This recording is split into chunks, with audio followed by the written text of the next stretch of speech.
Good morning, everybody. How are you? Nothing going on this morning. Got a package yesterday. I figured I'd open it this morning and keep you all entertained for an hour or so.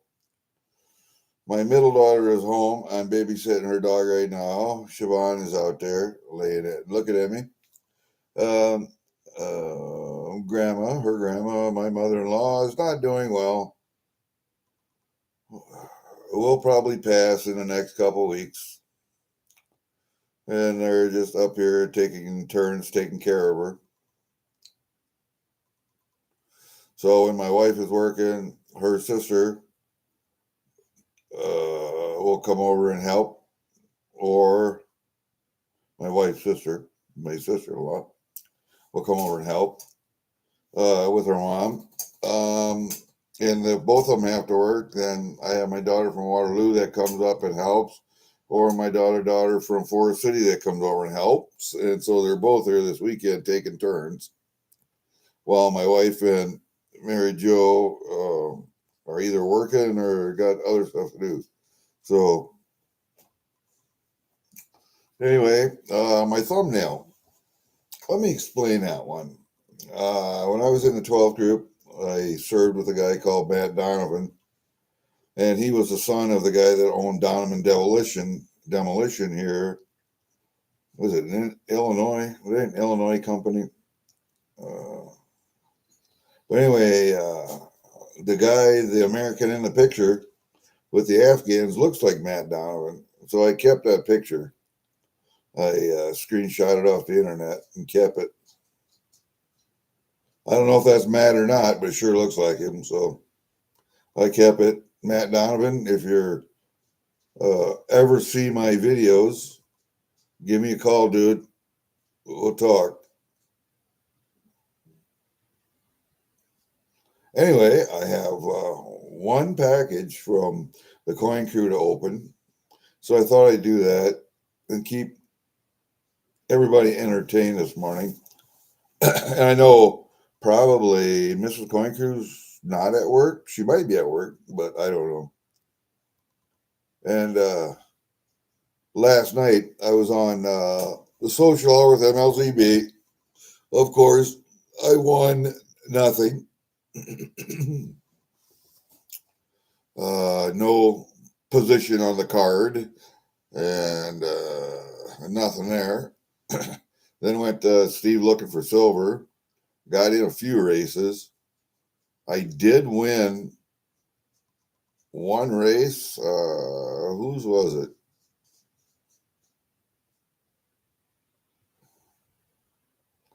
Was it Steve's or Angry's? I think it was Angry's. And I gave the win to Jenna. And that sparked a little bit of giving. And a couple other guys gave Jenna a couple of wins.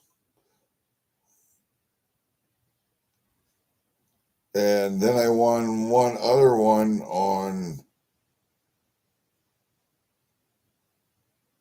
Angry's. I won on Angry's. I don't know whose I won on for Jenna. I don't know which one it was. I think it was on Steve's.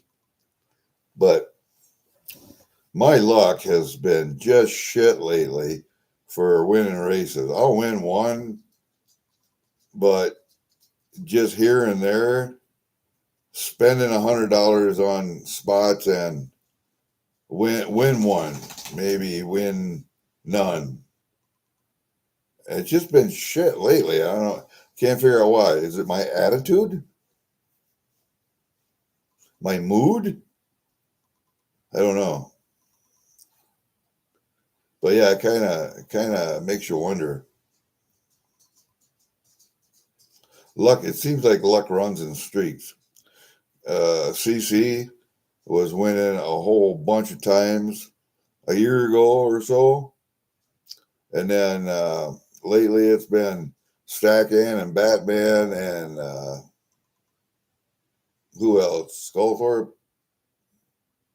No, Slowthorpe, or Ant? No, it was Ant. Batman, Ant, and Stackan.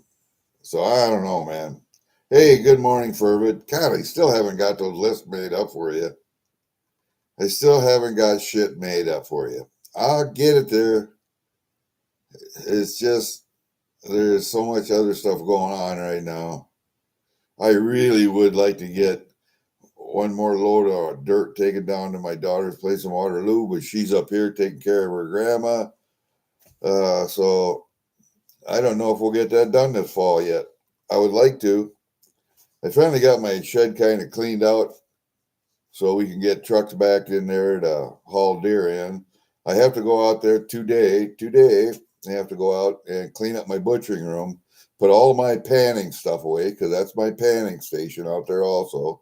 Because I have water out there and heat and air conditioning and tables to put pans on and stuff. So I am going to have to. Yes, I did. I have the two doors because they were French doors. And she took that out and put another door, sliding glass door in. And then she's going to put a little deck right there instead of the steps that were there. And I gave her a couple of ideas about sealing up the crack in the concrete or between the concrete and the house foundation. There's a big crack there where water can run down in. Look at this dog. Everybody look at this dog. She's just up here being a dog. She's just being a dog. Isn't she adorable? Isn't she adorable? Look at you. Look at you. What are you fighting? Yeah, what are you doing? You dog. All right, you guys stay down. I'm doing stuff. You guys stay down. I'm doing stuff. Yes, I know. Yes, I know. Anyway, what the hell was I saying? Oh, yeah, I gave her some ideas. She's redoing her limestone path. Look at this dog. She just hops right up on my lap. She doesn't care. What? Are you being a dog? Are you being a baby? You're just being a baby, aren't you? You're just being a baby. You gotta lay down. If you're gonna be up here, you gotta lay down. Yeah, see, look at that. No, you don't have to clean me off. I'm good. You don't have to clean me off.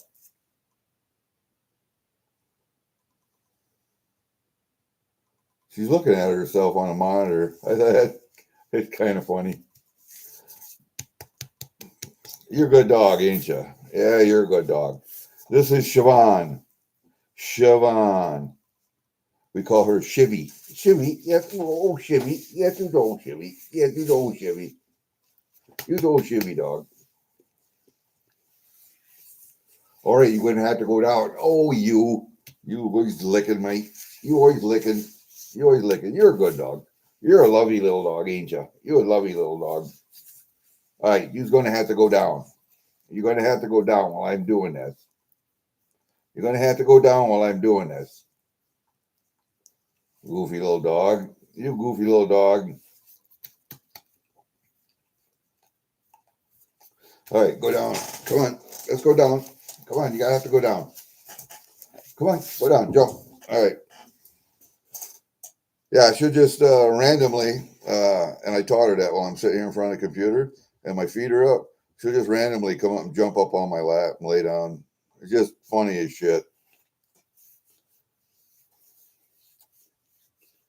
I don't know. She's like a miniature American Terrier or something, but she's a 26, 27-pound dog. So she's not a miniature by any means, but that's what those two stuck up ears, because terriers usually have ears that flop over.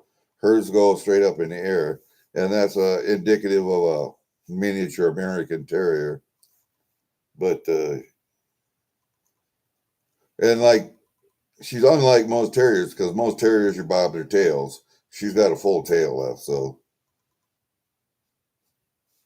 she's a good dog. She can sit, lay down, shake with both hands.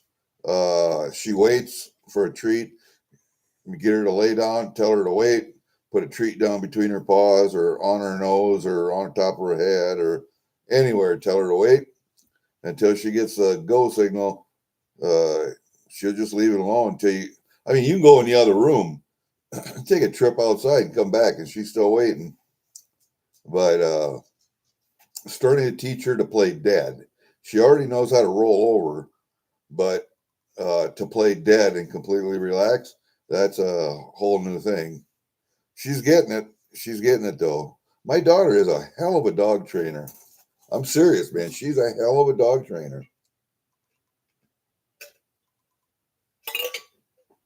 with that kind of stuff. Now, as far as a protection dog or anything, I don't know, but no, I went to take all the construction stuff off. All the burnables went out on the pile because after it snows and I get snow on the ground, I got a big pile I got to burn.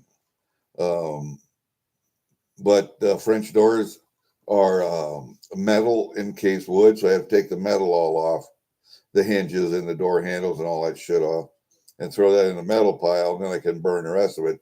But they got big panes of glass in, so I got to take those out too, and they go in a separate recycle barrel. But I jammed my hand. I went to go push the sliding. There was a sliding screen in there, and it caught and it just right on the corner and jammed right into my palm. That sucked. But the doors are sitting out there. I got to take them apart. Everything else is on the pile or in the metal pile.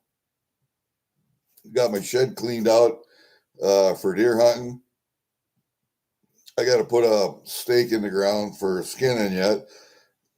And I got to clean up the butcher room to get that stuff. I got to fix a saw today. I have to fix a meat saw today. What else? And put that storm door on the shed. If Mary comes back and she's got time, my middle daughter, she got time, we're going to put that door on today.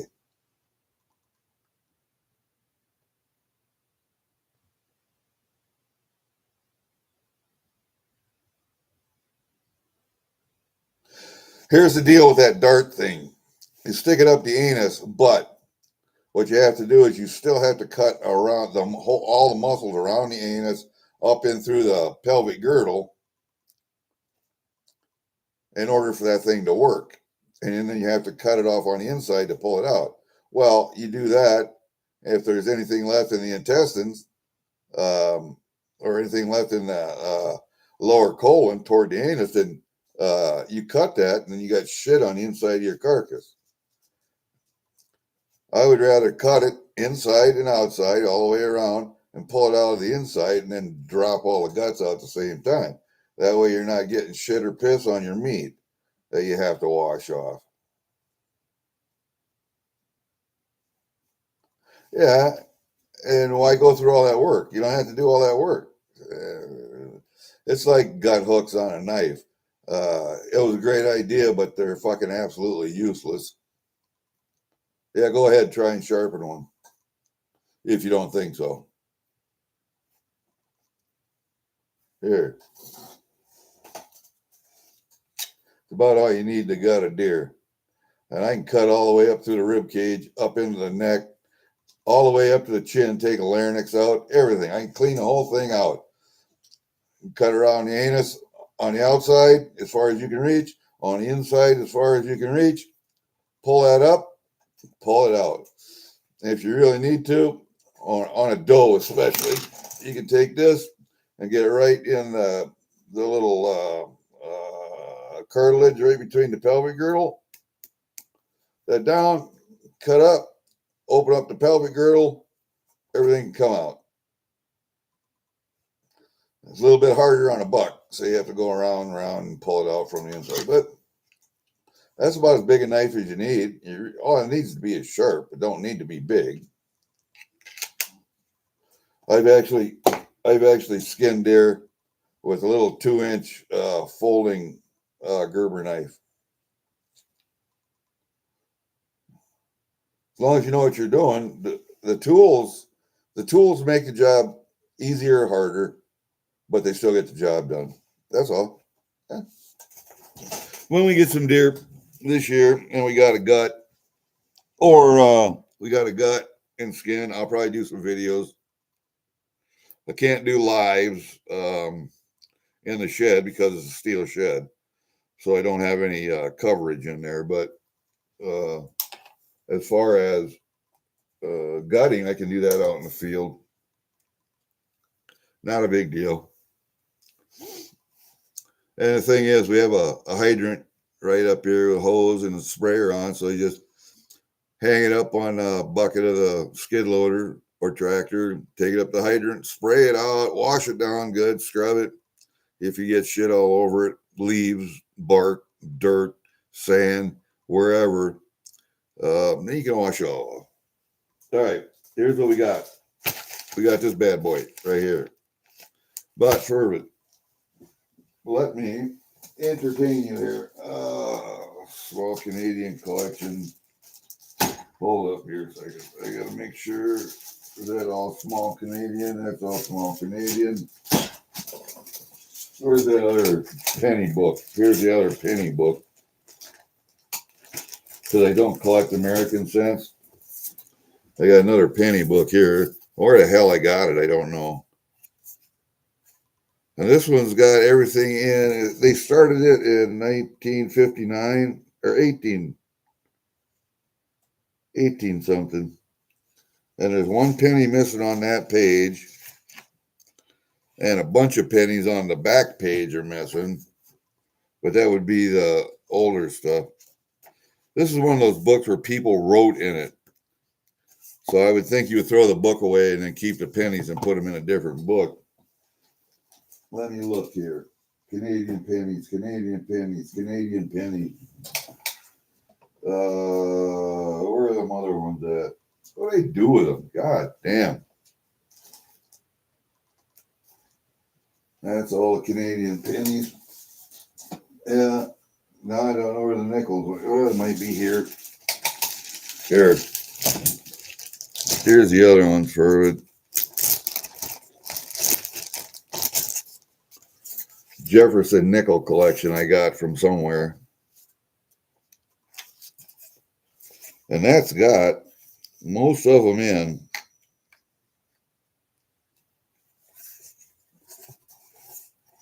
I'll have to put the camera down just a little bit so you can see it. That's got most. Oh shit. Am I dropping any? That's got most of them in right there. I think it's missing one. Oh shit. See, the book itself is worn out. It needs to be, these pin, or yeah, see here it is. That nickel's down here on the floor. So that book is complete.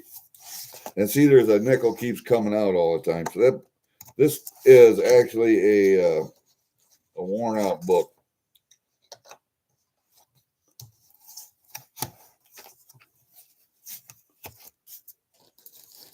So that one is complete. That Jefferson nickel book. Then I got that cents book. And that's got to go in a bag here by itself.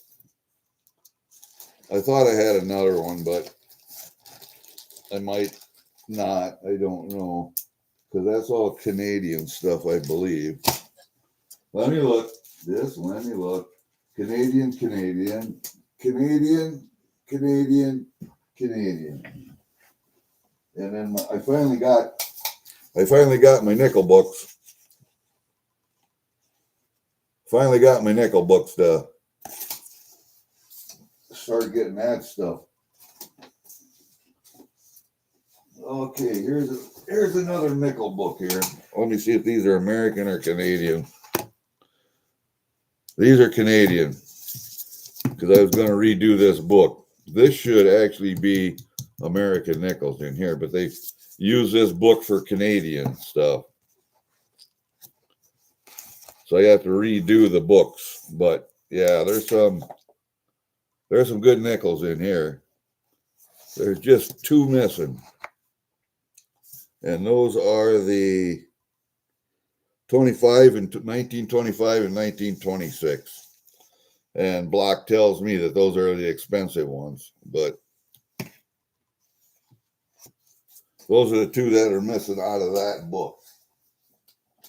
And so that book has got to go into these new books. One of them. And I got other American commemoratives and stuff that you might like, but I do have these two anyway.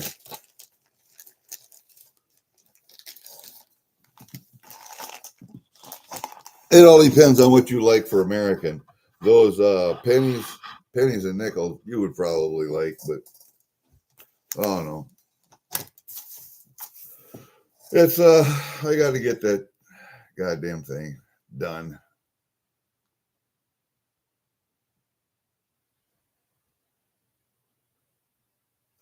Not since I got those 2 Canadian coins from Steve looking for silver. Oh, and thank you for coming to his stream.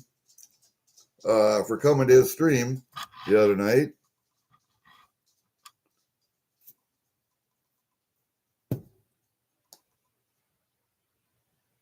I don't know. I bought them on auction, I think. Might have been Durban. Might have been Durban's auction, I think. I don't know. So let's open this up because I don't know what the hell I got in here.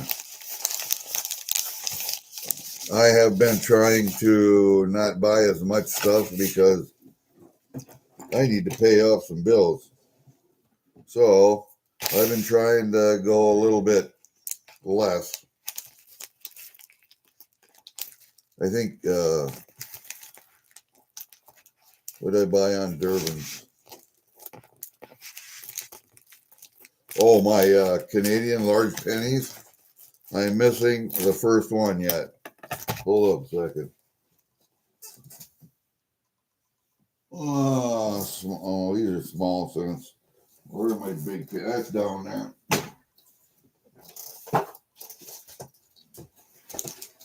My large Canadian penny collection. I'm missing one.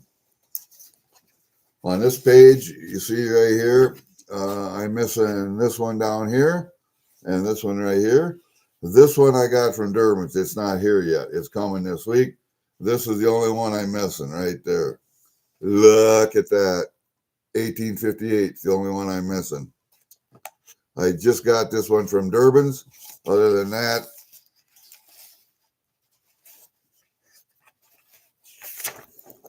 we are done with that book. Yeah, I know there's a couple of dark ones in there, but especially this H right here. There's a couple of dark ones, but actually they're all pretty good. Nice browns yet. There's a couple of dark ones, but not bad. Mostly all browns. So, yeah, just missing 1858 yet. Then that book will be done. Maybe I can start another book of large pennies because I have quite a few of them. Extras.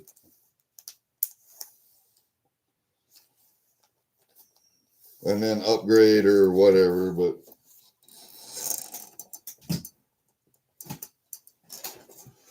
yeah, let's open this bad mamma jamma here. I'm gonna put you over. Don't need you out here.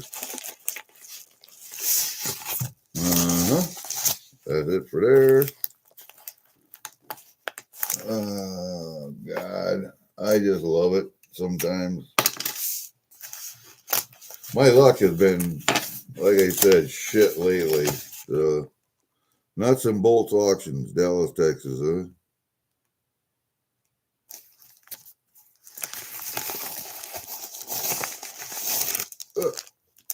We got some stuff. Looks like I got some Canadian in there. What did I buy? What did I buy? What did I buy? Well, Furvid, you were asking about Canadian stuff. I did buy this. I do like these coins in these holders. Well, those are 64s. And I don't know if I have a 64 or not, but that's not a bad set. I thought for the price, yeah, why not? What else did I buy here? This is, I don't know. I don't buy anything unless I think it's a good buy. So.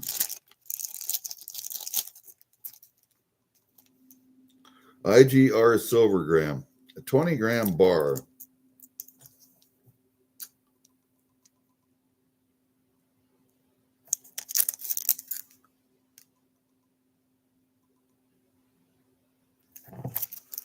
don't know. I thought it was a decent price.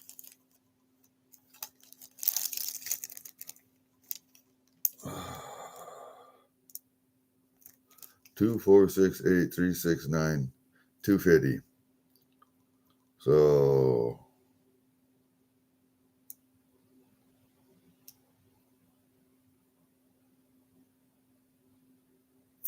yeah, that's all right.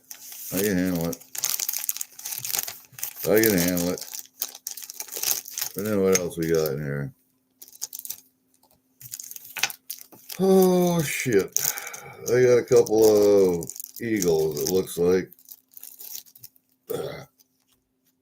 type 1s or type 2s. These are type 1s. These are 2021s. 2021 Eagles. I got a couple of them. Slowly but surely, I'm refilling my tubes. Because I sold 351 of these to put on a down payment on my daughter's house. So let's take this one out of here.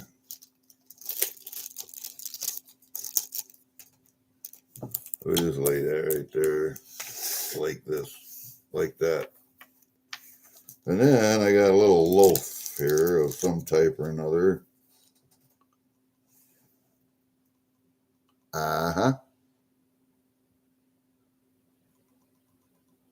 Half-ounce bar. See the two little skulls on the bottom? I think that's MK bars, but I'm not sure. It's not stamped, so I think those two little skulls on the bottom, if you will notice.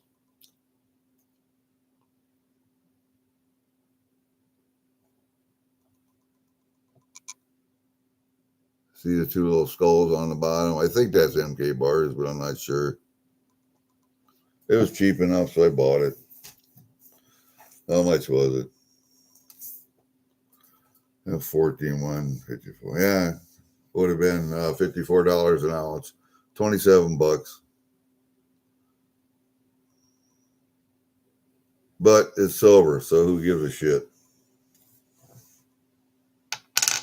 There you go. That's what it is. That's what I got.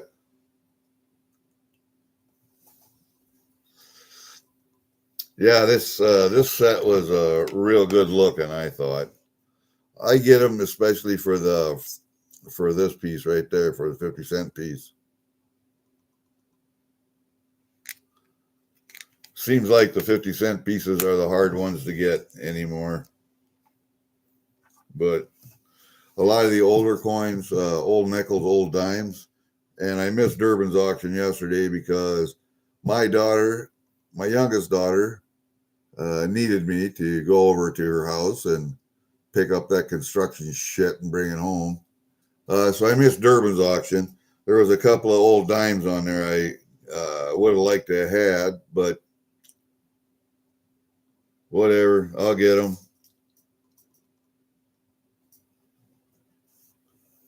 Yeah, Canadian coins I collect. I just stack because there's nothing particularly collectible about Eagles, but I just put them in tubes. Same thing with maples. I just put in tubes.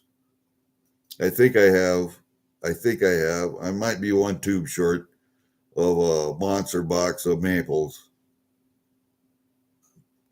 but I had like 14 and a half tubes of Eagles, and they all got sold when Eagles reached an all-time high at one time. I sold them, and I shouldn't have, but I did. And yeah, it's just the way that goes. But hey,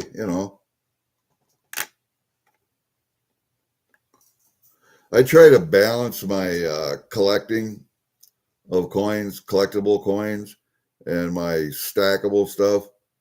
I try to balance that out. So I got a little of each. But hey, Sheet, how are you doing, buddy?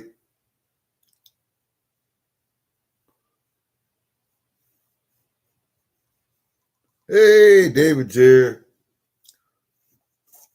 Proud dad, proud dad. Get this stuff out of here. Yeah, it's not a whole bunch of stuff.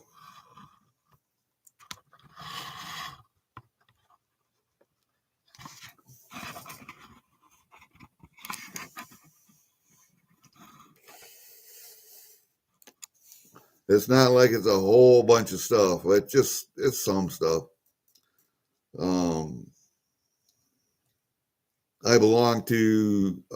I subscribe and uh, am a member of the Coin Cruise channel. So I like to go buy a few things. Yes, I understand they're a little higher sometimes, but they got to make a living too. That's what they do for a living. So um, when it comes to buying stuff, sometimes at a little bit more than somebody else, not a problem because, you know, people got to make a living. And I understand that uh, some people, if they got to make a living, got to charge a little more. I understand that. I don't, I have nothing against somebody trying to make some money. I have nothing against that.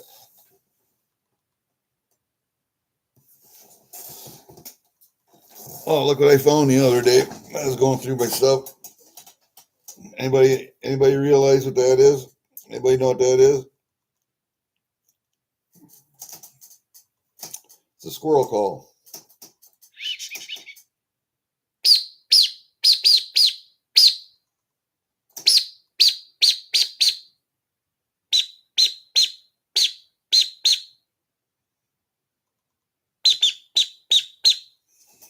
It works. Got to be in close proximity to a squirrel, but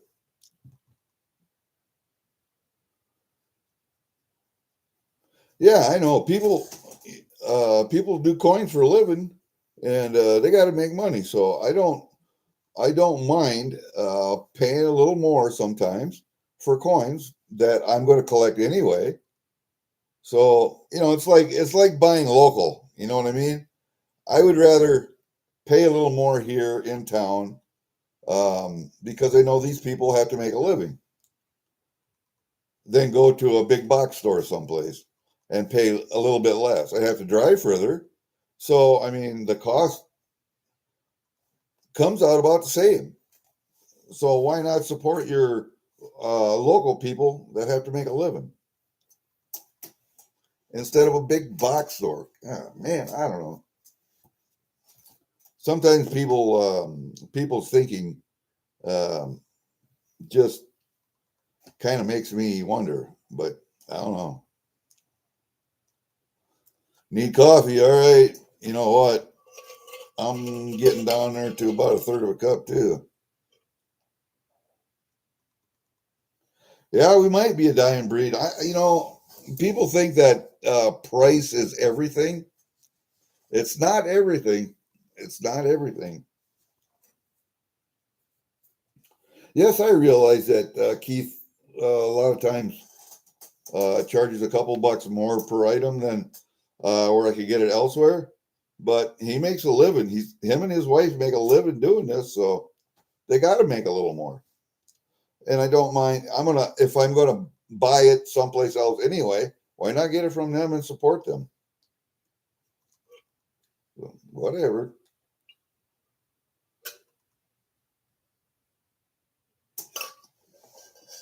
My wife is a penny pincher. She'll drive 100 miles to save a couple bucks. Does that make sense? Doesn't make sense to me. But I guess maybe I better turn it around here a little bit so I'm centered a little bit. Yeah, it doesn't make sense to me, but No, my mother-in-law is bad right now. She's dying. She's in hospice, but she's at home. And so my wife, her and her sister, Mary Jo, are taking turns taking care of her. When one works, the other one's there. And then when they're both working, then my daughters are helping out. So I got my middle daughter and my youngest daughter. My middle daughter's got to drive. She's got an hour and 20-minute drive to get up here, so she stays here. Got an extra bedroom for her while she's here.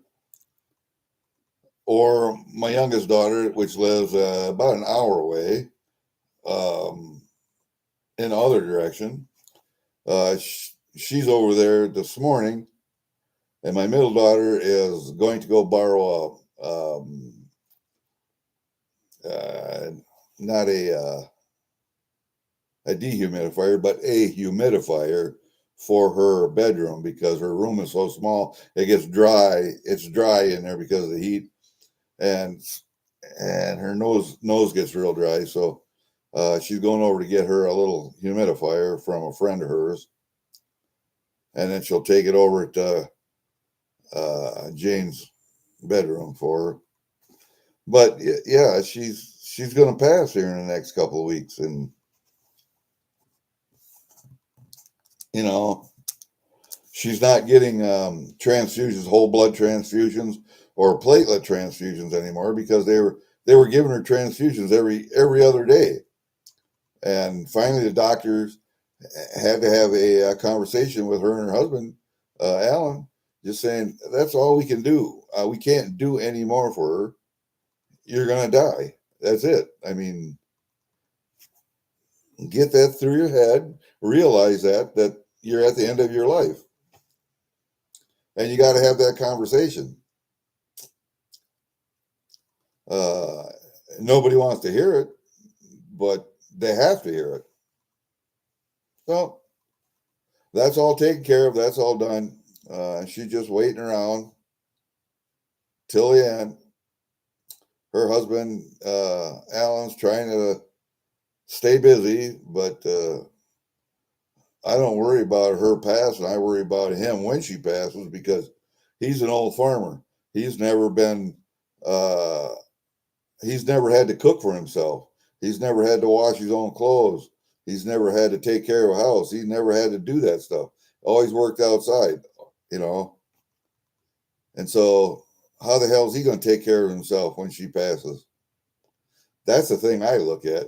The people who are left after a loved one dies, how do they handle it? How do they get along? You know, how do they process that kind of stuff?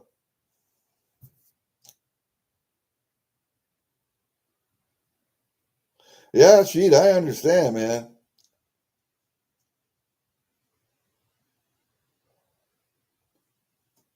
Well, you know what, Sheet? I hope she passes in her sleep.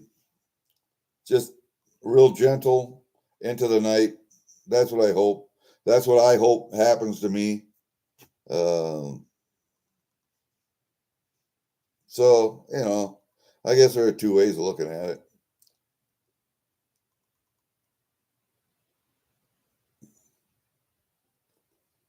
As far as pain goes, um, she has pain meds, so it's not a big deal.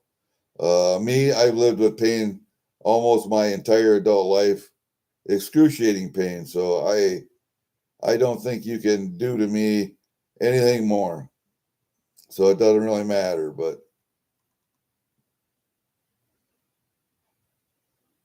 yep. Talk about my mother-in-law.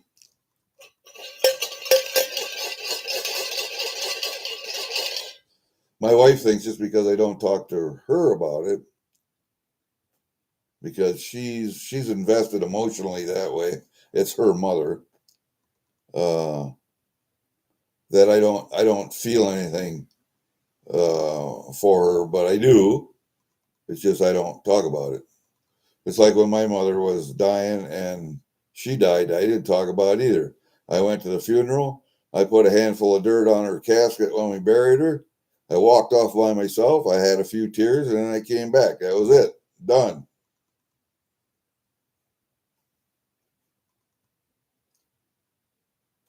I had a very bad dream one time. She, where I don't know, there was an altercation out in front of a building. Anyway, I walked around a building, came out from a corner closest to the crowd. I said, "Oh, hold up, just wait a minute, guys." Somebody pointed a gun right in my face and pulled the trigger. Everything went black. I was in total blackness for who knows how long, because time is irrelevant at that point. So I knew I was dead. I'm still thinking. I'm still alive, thinking. My energy, my thoughts were still there. How long I was there, I don't know, until I saw a pinpoint of light. And then I went toward that light and kind of opened up the hole and went through it. And then that's when I woke up. So yeah, that was a strange one.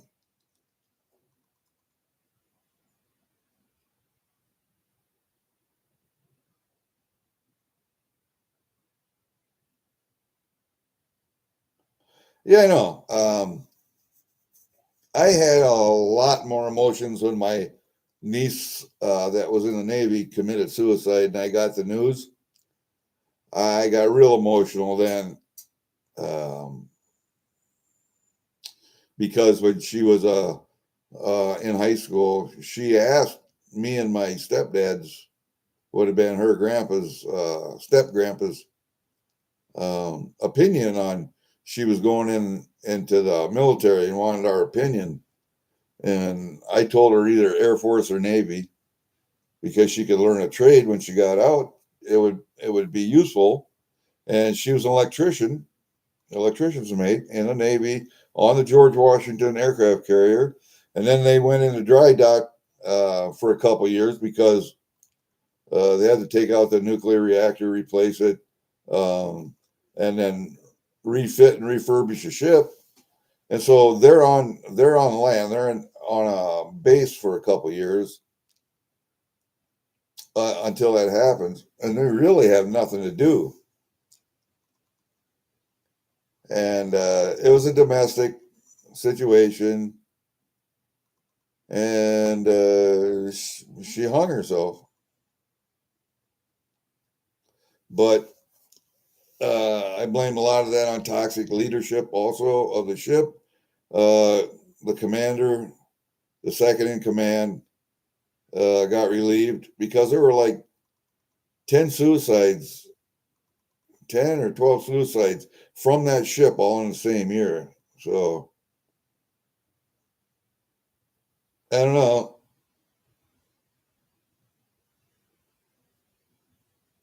Yeah, it could be, Sheet.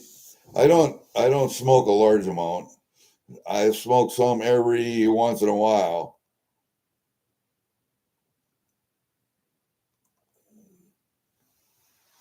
But the stuff I got is from Colorado from 2019. I have a half a pint of weed left. It's in my freezer. So the potency has gone down quite a little. I have to smoke a few bowls before you get a buzz, but it's it's good for sleep, it's good for pain, I can tell you that. It makes me think weird things, but whatever.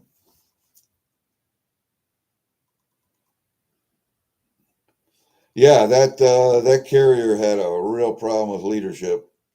Um, there were a lot of people stressed out because you have a lot of newer sailors aboard the ship and or aboard the carrier, and when it goes into dry dock, they're expecting to do a job on a carrier out at sea, but it goes into dry dock for R&R, and it's a couple year deal, so they're on base on land for a couple years, and there is really nothing for them to do if they're not doing their job on the carrier. um, all the other ships have full crews, so there's nothing for them to do. They're just fucking sitting there twiddling their thumbs. And so I think there's a lot of stress there, and I think the leadership of the ship just said, "Suck it up. It'll be good. 2 more years. Blah blah blah. I think the leadership was a problem. But then, if the leadership doesn't care, then you start having domestic issues. You start having, uh, like, say, she had a boyfriend. She was at home all the time, where she wasn't if she was on the ship. So then you start having interpersonal conflict, and yeah, that's what happened, man. You need a little bit more empathy, a little bit more support from your leadership at that point. But yeah, leadership got removed, first and second in command. I don't know if the NCO in charge. Let me see. In the Navy, they're what? What's the rank in the Navy for Sergeant Major? Chief Master something or another. Anyway, I don't know. I showed a lot of emotion there because I kind of felt responsible, or partly responsible, let's put it that way, for her being in the Navy, for her being in that situation. But anyway, yeah, a lot more emotion there. I showed more emotion when my dog died, when my dog got killed, than I did when my mother died, because I knew my mother dying was just inevitable. And you learn to accept that. It's an inevitable thing. You're dying from the time you're born. So at some point, your body gives out. That's all there is to it. And I don't look at death as the end, the final, there is no more. No, you're moving on to another dimension. That's all. You're just moving on to another dimension, whether it's another dimension of this existence on Earth or another dimension somewhere else. I don't know that. I can guess at that, but I don't know that.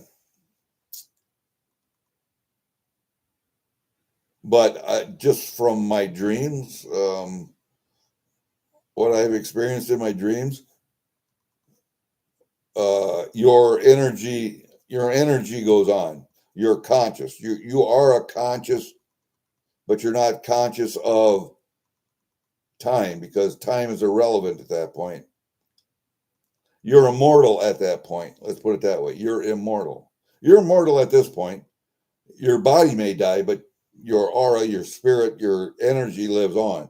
So you are an immortal being. It's just not your body, not this shell. Now, as far as where you go from here, it could be another dimension of here. 1 second either way, you know, then everything changes. The whole trajectory of your life from birth to death is completely different. All of your experiences, joys, sorrows, everything is all different. 1 second this way, 1 second this way of that time, of this timeline right here, and everything changes. So, my uh, my concept of purgatory is another dimension here on Earth, where you live another life, another life, another life. If you are a good person, you have a chance to become better, a better person, until you reach that point where you move to a completely different dimension. Or if you're a bad person, evil person, you will continue to move that way, more and more and more evil, until um, you go to another dimension that's just fucking hell, or another dimension that's the other way, that's more enlightened and more joyful and more loving. That way, I think. The different dimensions here, 1 second this way, 1 second this way, of this on being on Earth, is purgatory.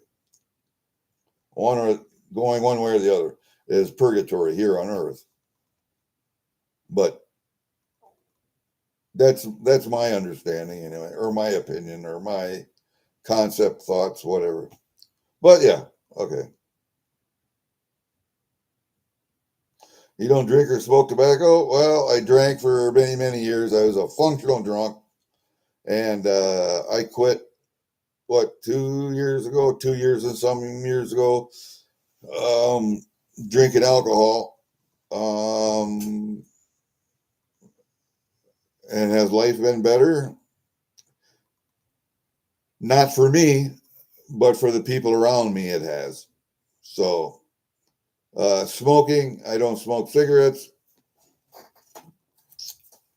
I dip Copenhagen and have for snuff, and I have for ever since I quit smoking cigarettes, 1980. So 80 to 90, 90 to 2000, 2010, 2020, 2025, 45 years I've been dipping Copenhagen. And I think I've only lost 4 teeth, 5 teeth, and those are molars. But I still smoke cigars. I will smoke a good cigar and enjoy it immensely. I will enjoy it immensely. And I will smoke a little weed now and then. Now and then.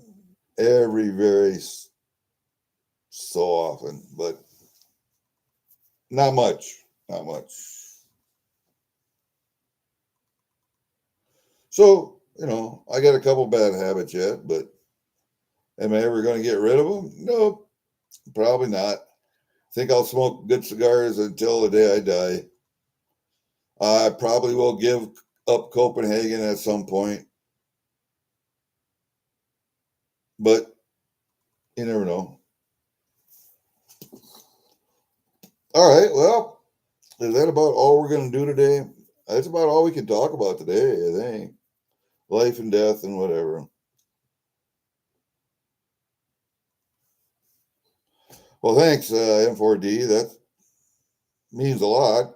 I thought, that I had some eclectic thoughts, but my wife, who has lived with me for 42 years, kind of thinks I'm ho hum. So, whatever. You know that old saying, familiarity breeds contempt? That applies to long term marriages, um,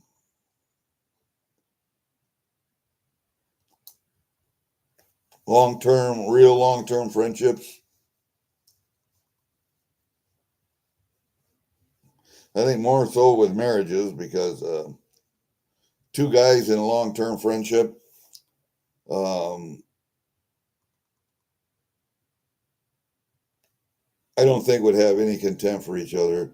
But men and women, because they think so much differently and process things so much differently, familiarity does breed contempt.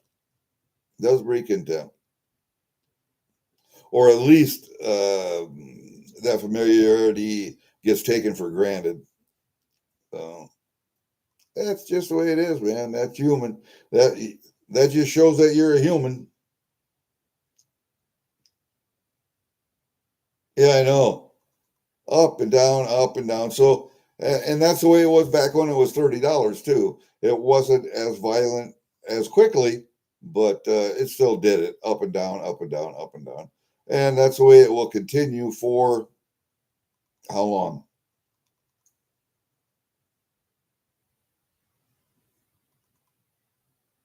Silver, gold, platinum, palladium, all of the critical minerals, materials, um, metals are still going to be used, I think, long after oil, after we quit using petroleum based products, especially for fuels. I think the metals will outlast petroleum as far as need and want go. I see a time when petroleum products are a thing of the past. I really do see that. And I think hydrogen will be the go-to gas in vehicles. But I also see nuclear fusion as a real viable alternative to nuclear fission. I really do see that. And what are we going to do with the spent nuclear fuel that we have stored underground now? We can get rid of it fairly simply just by shooting it into space and abandoning it in the Van Allen radiation belt because it's radioactive anyway. So that could be done. We can get rid of it, but I think we're going to find a use for it in the future. That's why we're storing it. I mean, right now we use depleted uranium rounds, depleted uranium armor. Um, there's other stuff we use depleted uranium for. So that spent nuclear fuel that we use in our power plants, we're going to find more uses for it in the future, I think. They're going to have to find a way to make it less radioactive. But yeah, we're going to find a use for it.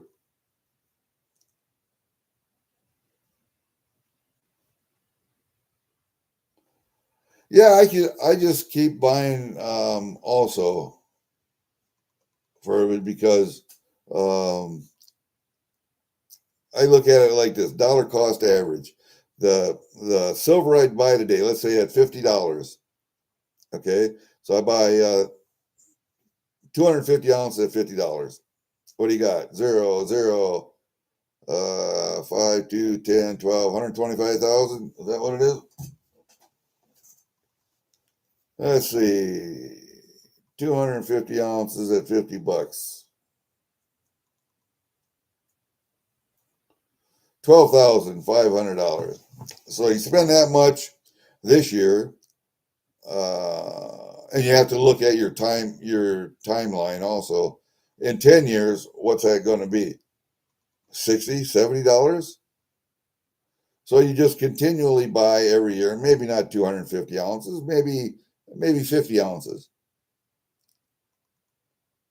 Okay, well, you just increase your wealth by that much more.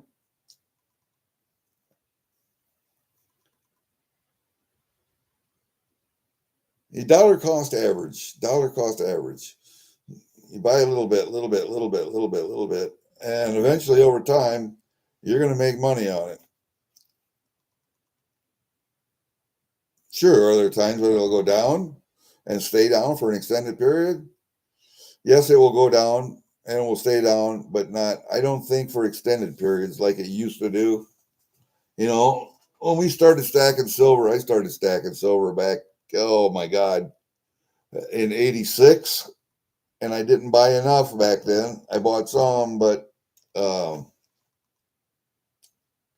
just a little bit over time. You know, $8 an ounce when I started buying it. $8 an ounce. And then it was in the teens. And then it was in the low 20s, then the high 20s, and then in the 30s. And it wasn't too long ago I said 35 would be the new floor for silver. And I think that was probably just a year ago.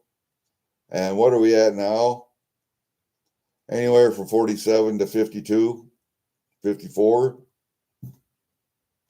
So what's going to be our new floor? Our new floor is going to be $50. So you're going to go a little bit above, a little bit below, a little bit above, a little bit below until it makes its next move. And then it'll be 55 will be the new floor. And then it'll be 60. So yeah, a little bit by little bit. No, I won't sell silver at 50. Nope. I'll sell it at 60. I won't sell it at 50. I'll sell 200 ounces at 60. Maybe 250. It depends. Maybe a little more. I don't know. Because I don't think I have that much silver. I might have just a little over 1,000 ounces. That might be it.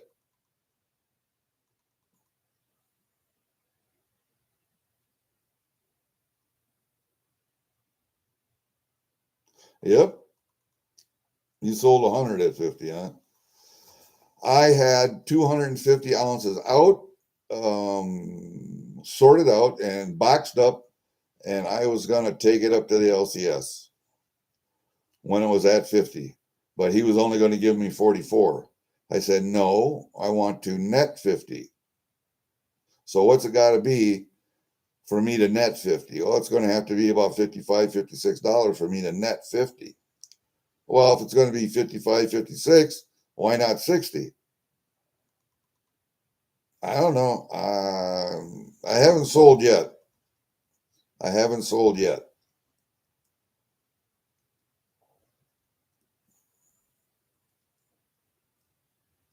I keep thinking to myself, oh, it's going to go higher. It's going to go higher. I think it will because what has it been? 5 years in a row now where the net mine output has been in a deficit. So the supply is less than the demand for the last 5 years. So the silver supply has been in deficit. And India is really ramping up its appetite for silver. So that's in addition to the Chinese appetite for silver because they do make most of our solar panels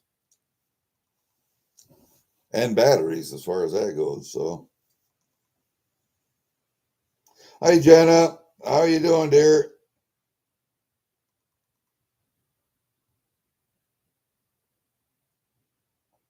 Yeah, I think supply is going to continue to lag also. And no, I don't want to sell back a spot. I really don't. I'll sell at spot. And if he does, and if the LCS doesn't want anything other than 999, fine. I have probably 300 ounces of 999 fine. I got a bunch of 90% stuff, bunch of 80% stuff, some 50% stuff. So I got a little bit of everything, not a lot of any one thing. I think the biggest part of my silver stack is 999s or 49s fine silver, but I have a little bit of everything.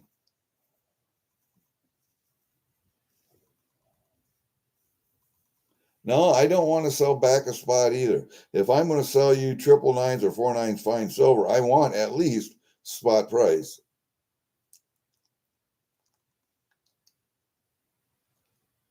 Oh, I'm hoping so. And that's why I bought it with just for barter.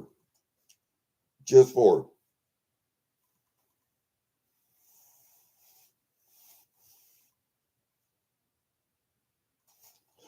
Well, did you hear that, Mike for Democracy? I'm a godfather now. I am a godfather to my oldest brothers, my older brother's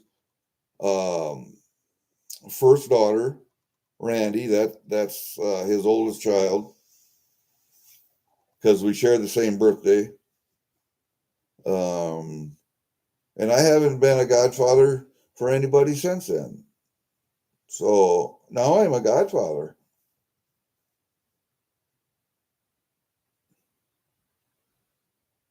Currently pumping, yep.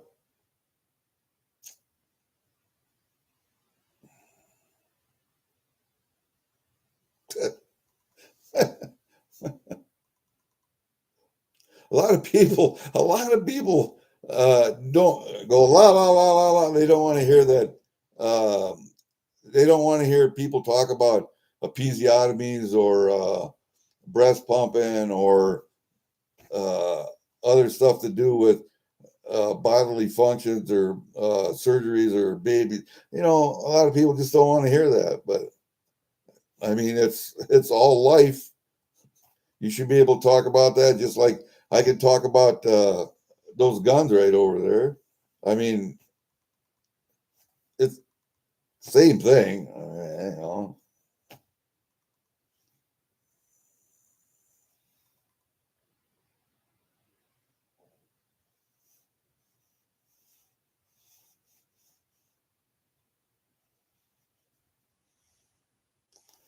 Yeah, as long as the pumping's working. I know my wife had the breast pump for the last one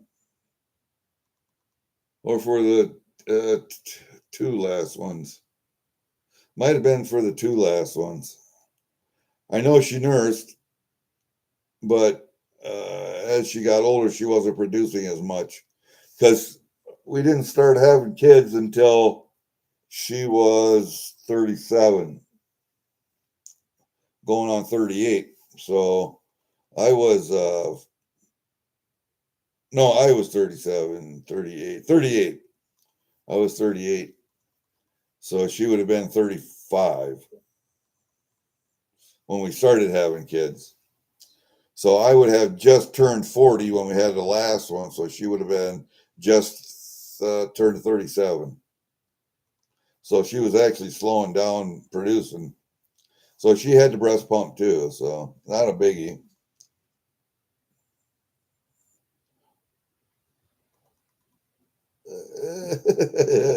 It's a free roll.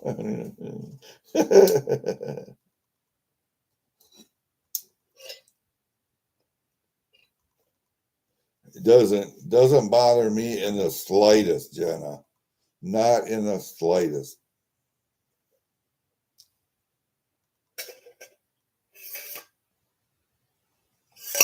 And coffee is out. So what I got down here, I'll go get some more, but I have what's left of my Diet Pepsi from last night, so I'll drink that too while I'm at it.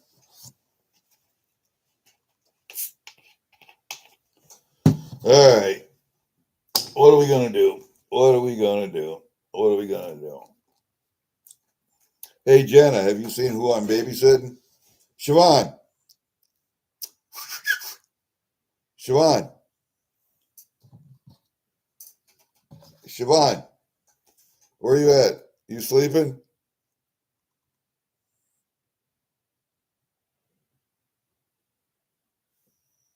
You know, if I cracked open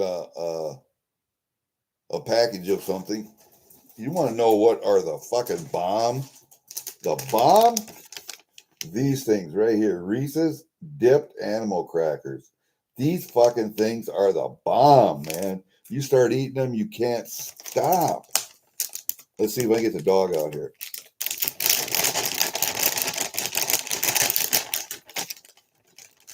Usually that does it.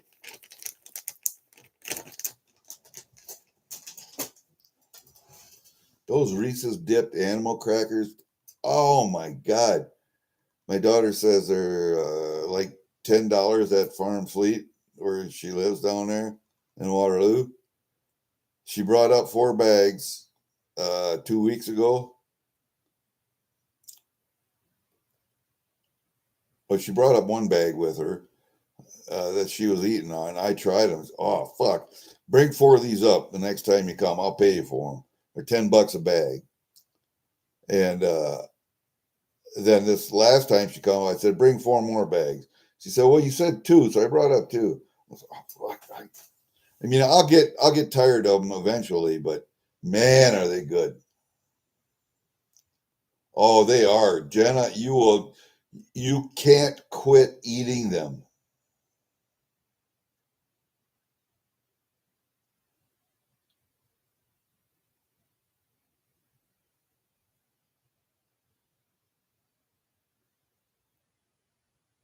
Wow.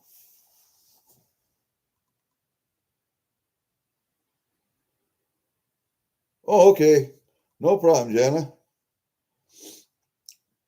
The thing with pennies is I tried to I think it started a year ago, putting pennies away. Just buying pennies, maybe $6 a roll, $5 a roll, whatever. Just putting different. And first I started for just copper, but then I realized that pennies are going to die at some point. So I started putting newer pennies away. And sure enough, I said it was going to be this year or next year. Penny's going to die, and sure enough, this year it died. They're putting the Omega symbol on the last ones, 2025s, and that's it. They're done. Now I want to get a roll of pennies with that Omega symbol on, but I don't think I'll be able to get them. They'll be too expensive. But I'm glad I put away as many pennies as I did when I started doing it. I don't know. I got a few hundred rolls, so maybe I'll go to the bank and see if they got any penny rolls there and see if I can just snag some more. Because I think they're going to be worth some money in the future. And if I don't see the upside to them, my daughters will, because they get all of my coins and stuff anyway. So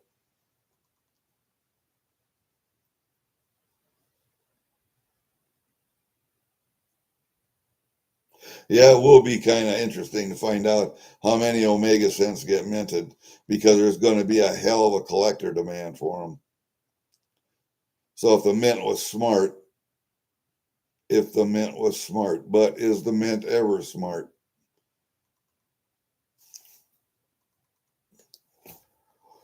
Why is the mint never smart? Because they belong to the Treasury Department, and anything you have to do with the federal government is very, very inefficient and wasteful. So we shall see.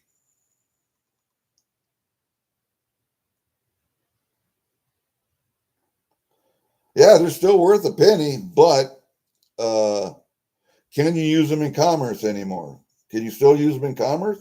If you can, then it's not a big deal. But when they say you can no longer use them in commerce, uh, where no retailers will take them at all, the bank won't take them, nobody will take them, then they'll be worth money. The bank will probably take them, send them to the Fed. The Fed bank will send them to the fucking Treasury. Treasury will melt them all down for the metals and put them into other coins.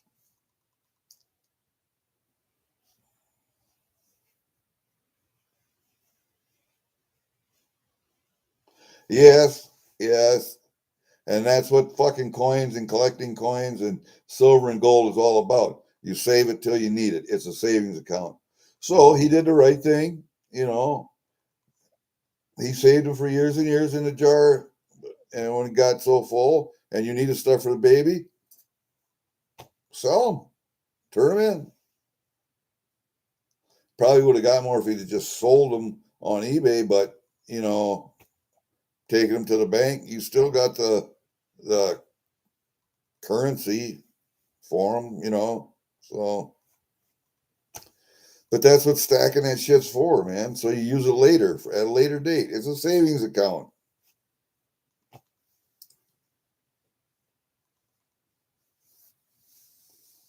But yeah, that's the way that goes.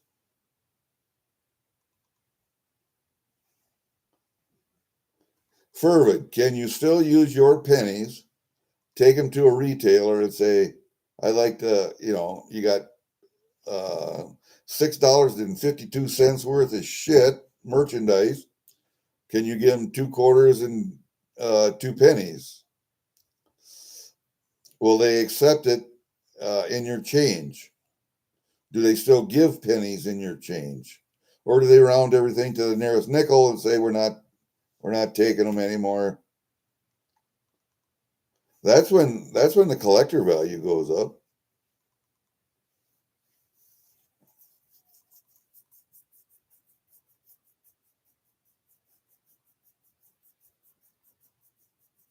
Yeah, and how long is it going to be before here in the United States? Because there's a lot of retailers in the United States that won't even take cash. It. You use a debit card or credit card. That's it. They stopped taking a paper check a long time ago. I mean, there's still some local businesses that will take a local check, but I think I could send a check to Coin Crew if they said it was okay. I know I can send a check to Durbin if I have to. I haven't had to, but he would take it. But he would have to agree to that first.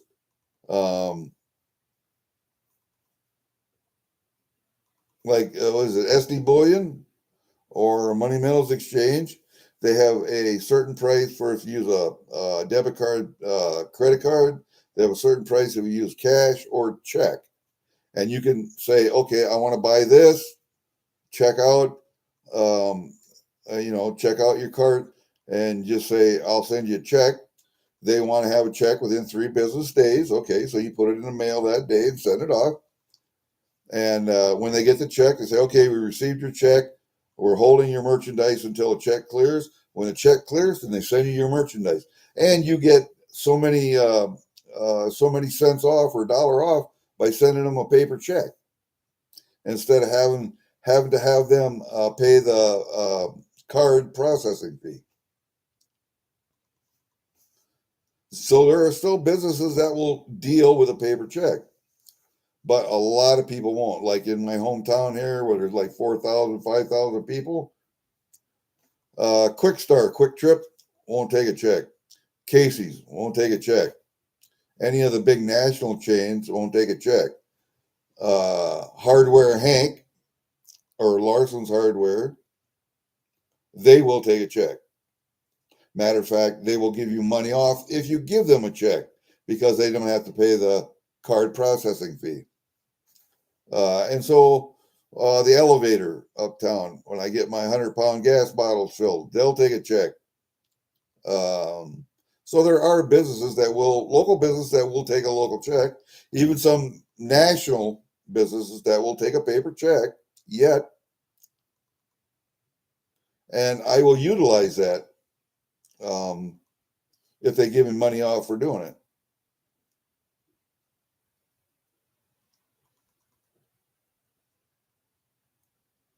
Is that right, Fervin? Well, if they're see, that makes no sense.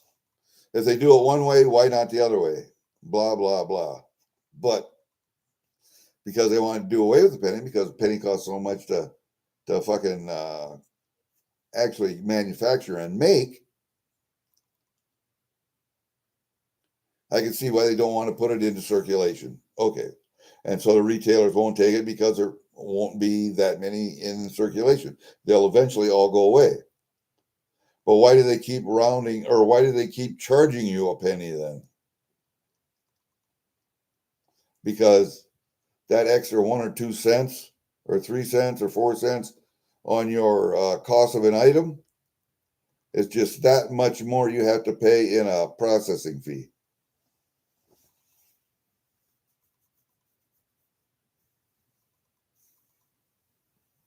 Or does it go by the transaction and not the amount of the transaction? Don't know.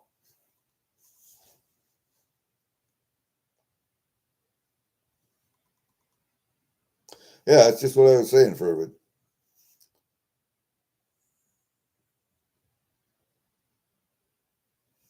So they got you coming and going. They're going to take all your money away from you, round to the nickel and up rounding that. Oh, of course. Yeah, they're going to round up. So if you're 1 penny over, they're going to round up 4 cents and make it a nickel instead of rounding down 1 cent. Of course, yeah. Everybody's going to do that.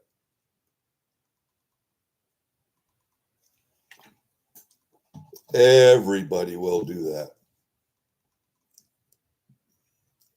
Why? Because it makes them more money. More money, more money, more money. But we do the same thing stacking. More money, more money, more money. We're spending currency that is losing value through inflation on an asset that's gaining value because of inflation. So see how that works, right? Oh yeah, it'll be a roundup. I can promise you that too. More money, more money, more money. And see, that's why I am so against property taxes and inheritance taxes.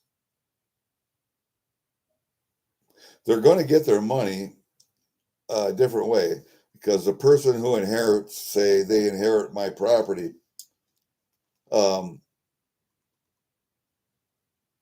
they're going to pay an income tax on it. It's going to put them in a higher tax bracket.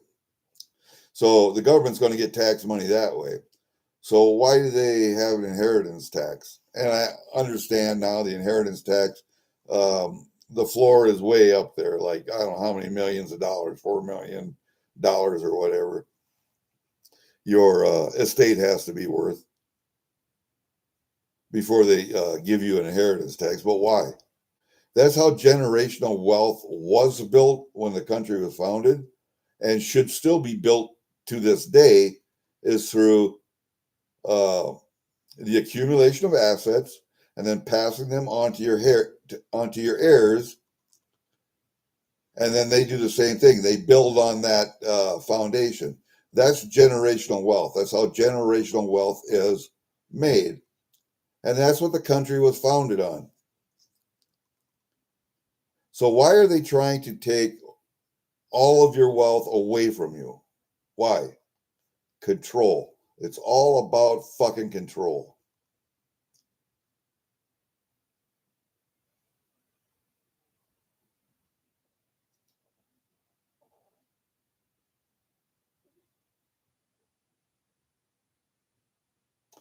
Oh, I didn't get as many as I wanted though, and that was one of my bitches. And I will make my concerns known to Meg and $1 Million Meg, and I told her I would call her and tell her what my concerns were, and she can do with it what she wants from there. She can pass that on to Pedro. She can pass that on to Adam J. She can pass it on to whoever she needs to, or she can keep it to herself. Doesn't matter. But I'm not going to air that those opinions on the air. I did get a couple of good things. I really did. I liked the pay dirt bag from Swamp Dog. I did get that one Angels and Demons Canadian coin. Um, what else did I get? I got some President's coins. I think the first one I got, the $13 or whatever. I think they were President coins. Those are going to go to Jenna, to Blake, for Blake. I'm getting it right, Jenna. I'm getting it right. Blake's the older one. So he'll get those coins when they get here. I'll probably send him in that cigar box. I'll probably finish up gluing that cigar box together today, let it dry, and then pack it full of shit and send it to you. That one's going to cost me some money. I keep packing more stuff in there all the time. Oh well.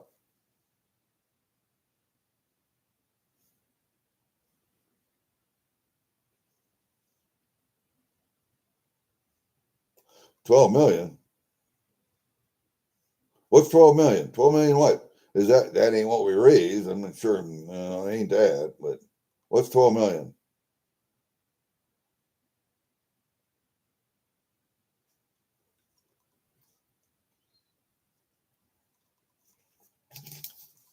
No, the only million I mentioned was $1 Million Meg.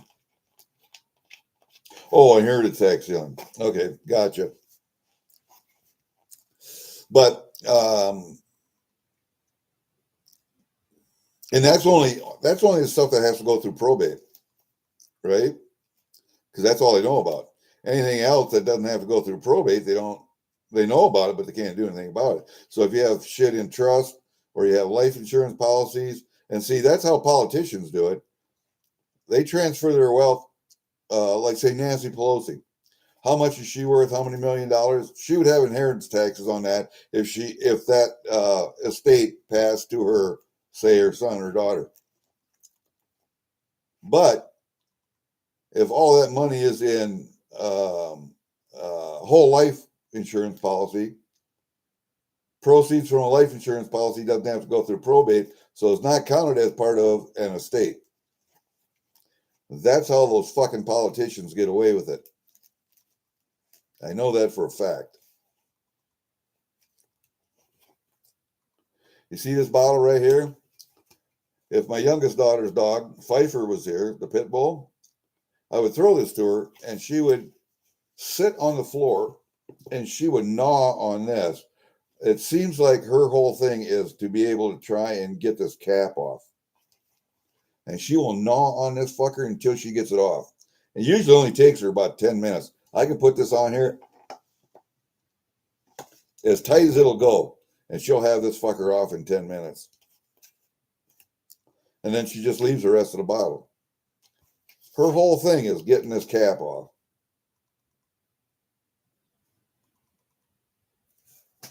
So if you got a pit bull or a big dog like that, that had big, powerful jaws, try that little trick with them.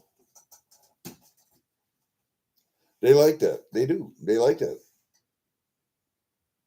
All right, you guys talk amongst yourself. I'm going to the kitchen real quick and get coffee. I will be right back.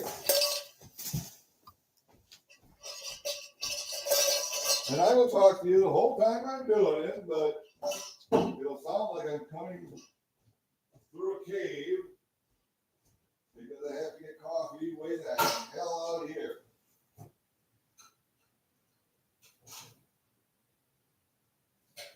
And I don't know if you guys like black coffee, coffee creamer, sweet coffee, you put sugar in it, or stevia, or whatever. But I put raw honey in it.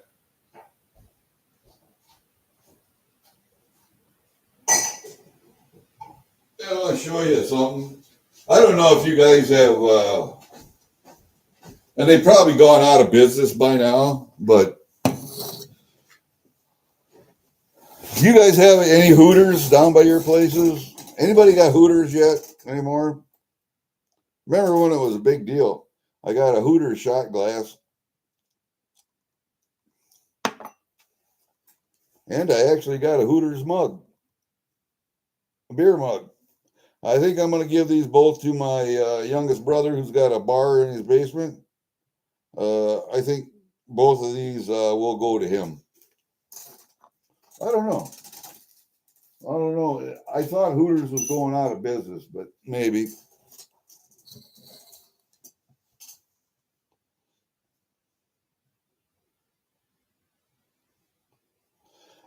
Yes, but you can take the payout from the trust. It's either in an 8 or a 10-year period. So you can spread that capital gains out over an 8 or a 10-year period.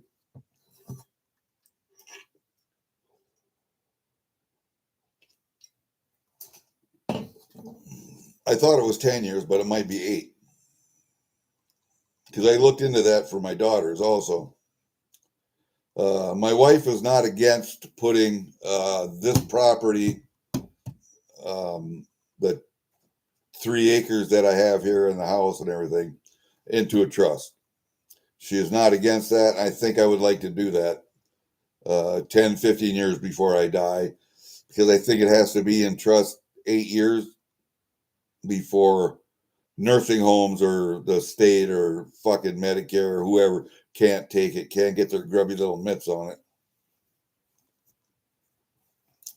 See, that's what my uncle convinced my grandpa and grandma to do on my dad's side, was to put their, what do you have, 160-acre farm. Worked his whole life milking cows, farming the ground, and then raising horses and training horses, sheep, had a few hogs, not much, but sheep and horses and cattle. Got rid of the cattle and sheep eventually. Oh, I had chickens too. and got rid of the animals and finally had horses. And then when us boys were old enough to actually ride ponies and horses and break them, then he would buy them, we'd break them, and then he'd sell them. We'd break them to ride, we'd break them to drive.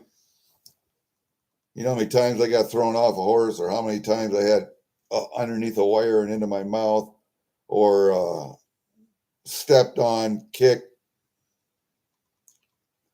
Lots as a young man. I think Grandpa knew that because as kids, we would heal up quickly. He couldn't break them because he was crippled up at the time. He was walking around with a cane, for Christ's sake. He's a fat man. He couldn't get on a horse, but we could. So there's a brother that's 15 months older than me. I'm second oldest. So there's Steve, me, Phil. And when my dad was dying, would have been his son. We stayed at their place while he was in the VA hospital and my mom was down there. And then there were three girls under us, Linda, Kathy, Debbie. They stayed with another relative who had girls the same age. So they stayed with them. And then my youngest brother, Brian, who was when my dad started going to the VA hospital with the sickness, he was nursing. He was just nursing. And so he would be a toddler. Not a toddler. I don't even know if he was walking yet. But so we stayed with my grandpa Huffman. Then we broke horses. We rode horses. We rode. We had fun with horses, man. We had fun. Played cowboys and Indians on horses. We broke horses to drive single in chariots. And Grandpa could get in a wagon, so he would have teams of horses, a team of 2 or a team of 4, pulling wagons. And we break them to ride and drive, and then he would sell them. And that's what he did for the last part of his life before he died. So that was fun. But where I was going with that was my Uncle Garth, which had been my dad's younger brother. He was a real estate agent for many, many years, commercial real estate agent. And he convinced my grandparents to put their farm and property into trust. And when my grandma died, Grandpa died, and then Grandma died. And Grandpa died at home. Grandma died in a nursing home. Nursing home couldn't get their grubby little fingers on that property or what it was worth because it had been in trust for so long. And that actually passed to my dad was dead. So there were 7 of us children from him, 7 of us. So we each got a 7th of his third. There were 3 kids in that family, my dad, Garth, and Marilyn, my Aunt Marilyn. And they all got a third. So my dad's third was split into 7 for us 7 kids. And then I inherited whatever the hell it was. I don't know. Hold up. Let me check. What is 13 times 7 times 3? So that farm was valued at over $250,000, almost $300,000, and we got a 7th of a third of that. So we each cleared about $13,000 from that decision to put that farm into trust. And that's when I needed it, because that's when I was having children of my own. My grandma, before she died, I think Grandpa too, got to see My oldest daughter, they didn't get to see my middle or youngest, but they got to see my oldest daughter. So one of their grandchildren, anyway. And Uncle Garth had 5 girls, 6 girls of his own. And oldest daughter is my age, so they got to see all of those kids. So great grandchild, sorry. I don't think any of their children. And then my Aunt Marilyn could not have children, so she didn't have any, no great grandchildren that way. So, but the thing about putting it into trust is, yeah, you can, um, the inheritors can take that payout in an 8-year certain, so it lowers their income taxes. May not put them in a higher tax bracket that way. The way to get around that is to buy life insurance policies, whole life insurance policies. Property you can put in a trust. Um, your other financial assets you can put in or buy life insurance, whole life insurance with, and that payout is not taxable. So,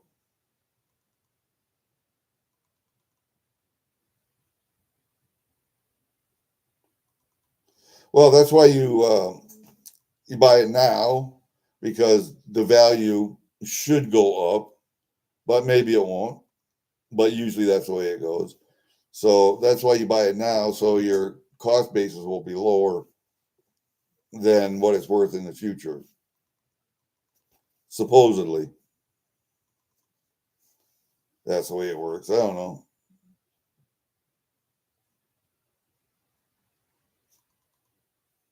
I don't know. I'm not a financial advisor. Uh, I have my sister, my stepsister, youngest stepsister, Judy. She does my taxes. Um, and I actually talk to financial planners. Um, when I had my business in Illinois, I had an S corp in Illinois. I had one of my skydiving friends was actually a CPA, and she did my taxes out there, both personal and business taxes. So I always rely on professionals to show me the way, and that's a wonderful thing about the internet and YouTube. And there's so much information out there, so many contacts that can be made, that you can call people and ask them questions. It it that's the one great thing about the internet. Yes, I was thinking about that for uh, I really would like to have one of the 5 ounce maples. But I think I have to wait till next month to do that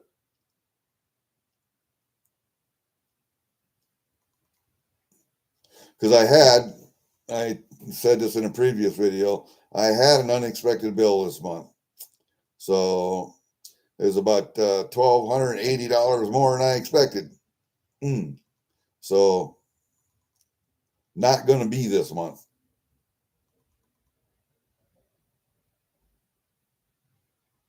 Yeah, I know, but that's the deal.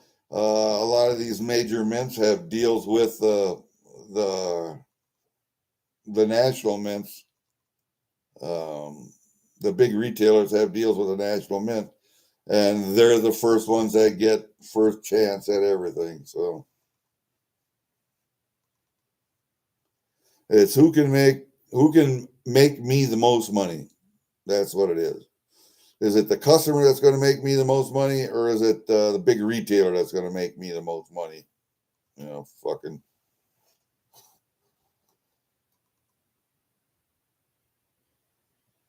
yeah. I'm the same way. I don't need the first ones off the line. I would like to have one or two just to have in my stack. It's like the 10 ounce RCM bars. I think I have 3 of them in my stack.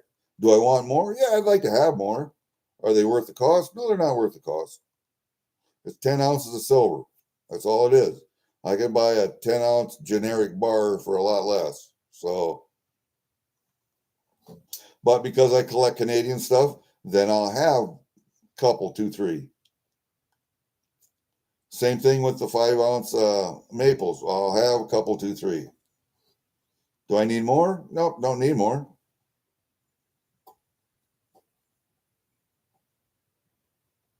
You bought one of your 10-ounce RCM bars from Block? I thought about buying another one. I thought, nah, I've already got fucking 3. I don't need any more than that. Oh, yeah, they're worth a lot more. And when I was going through my silver to determine which I was going to sell to the LCS up here, I just went through and I started going through uh, and I put the RCM bars to the side because they're not going. But I got generic bars, generic bars. 10-ounce, 5-ounce, 2-ounce. And I don't think I had any 1-ouncers in there. I really don't want to get rid of the 2-ouncers, but if they're generic, then I will. But 10s, 5s, and 2s are going to go. I don't know. I didn't sell them, though. I still got them. They're still in the box, waiting to go. And they will go when it hits $60.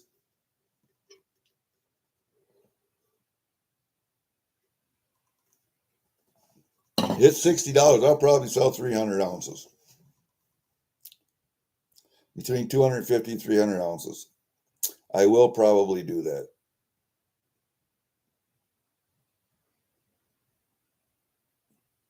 And I'll still have 700, 800 ounces left. So,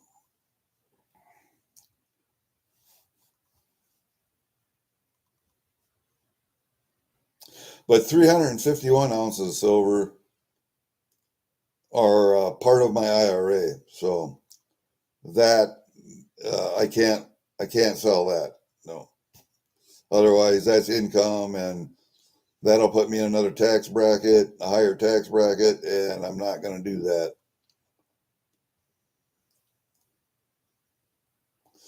Usually, if I take any money out of annuity, or like I sold those maples, or I sold the ASEs out of that IRA, I have the taxes taken out right away when that happens.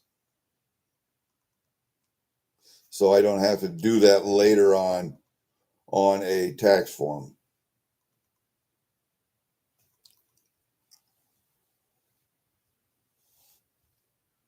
It's just simpler for me to do it that way. 440 Canadian. What the hell? I'd have to look it up on the phone what the exchange rate is, but it's one. Anyway, it's over 1.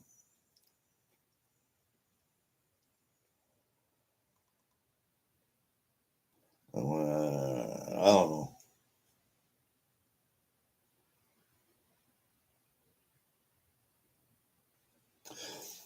Yeah, and I didn't do that. You know what I did was I sold some gold and I bought platinum when platinum was low.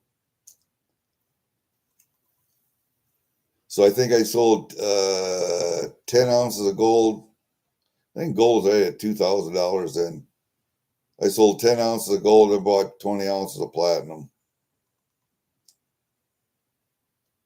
Okay, Mike, I'll look and see. I check emails like 3 or 4 times a day, so.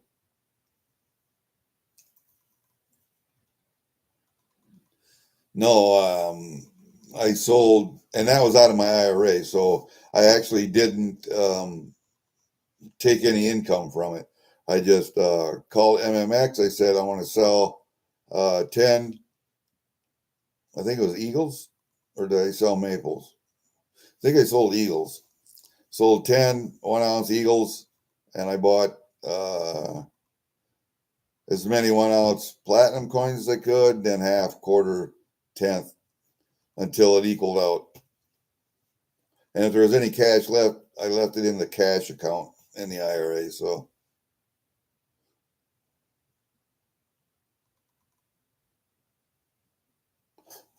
oh, I'm sorry, son of a bitch! I didn't even notice that.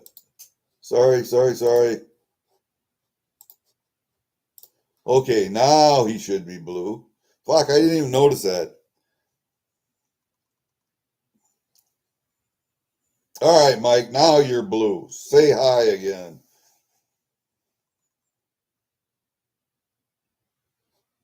Fuck, I didn't even notice that. Damn. Because the rest of the chat is white. All the letters are white, so it all blurs into one. There you go. Forgot about that.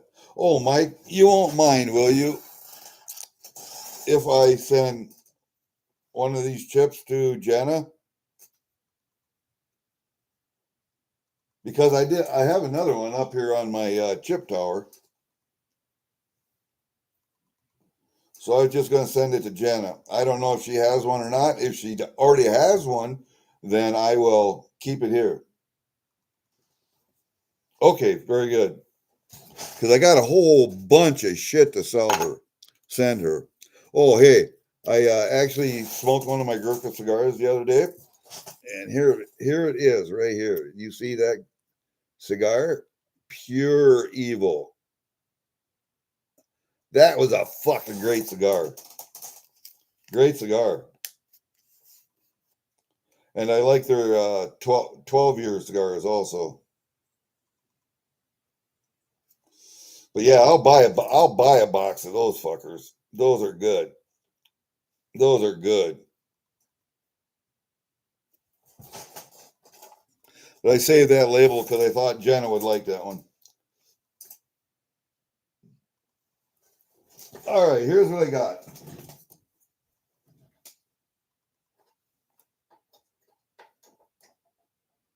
Get up there, you. Here's what I got for WWP chips. I have this one. Come on, you. Quit being a dumbass. That is Veterans Day 2024. I have this one, which is Memorial Weekend 25. And I have this one,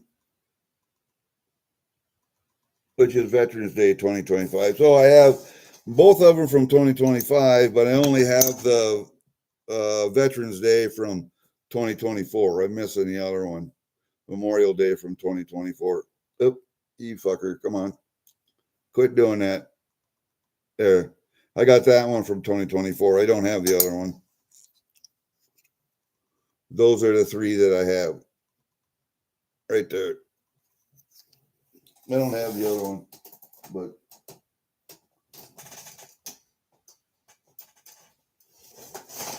anyway.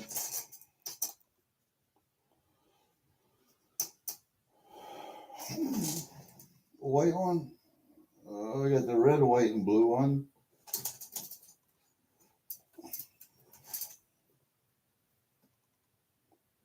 It's the one from 2024, whichever one. The Memorial Day from 2024. Let's see. Veterans Day 25, 24. I have Veterans Day from 24, not Memorial Day from 24.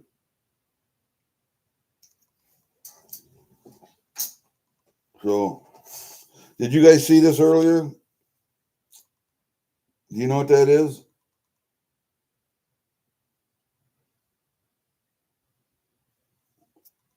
It's a squirrel whistle.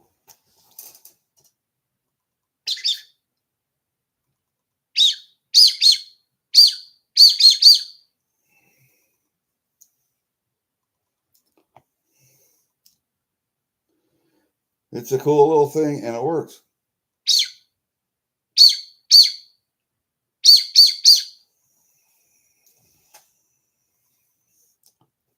I don't know. Maybe I should send that to Mrs. Coin Crew. I've had that for a long time.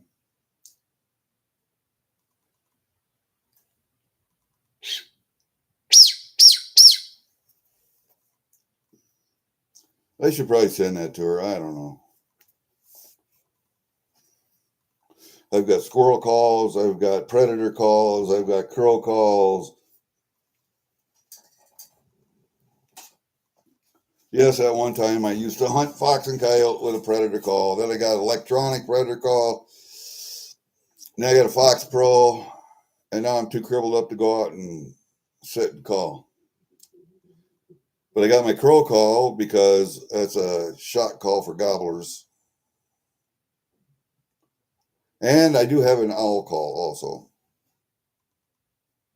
because that'll make gobblers shock gobble also. Keith will come running. I doubt it.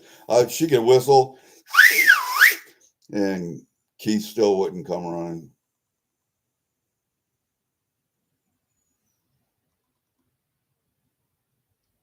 Yeah, dark blue. I think that's it, but whatever. I have, let me see, 1, 2, 3. 1, 2, 3. I have the, Mike, hold up a second. I got the, and I think WWP gives these out. Where are we at there?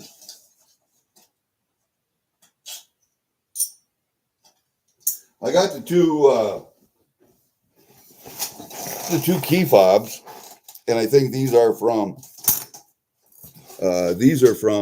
WWP. I think they send these to you in their come on, Jesus Christ. I think they send these to you in their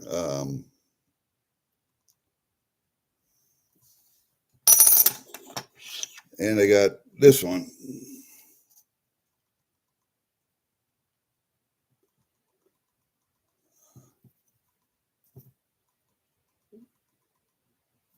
See, this one was 2025. This one is 2024. So there's 2 years of those there. It's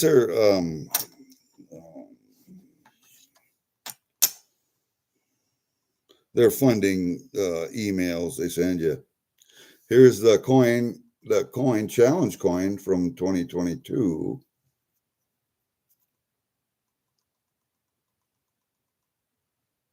Kind of hard to see the backside.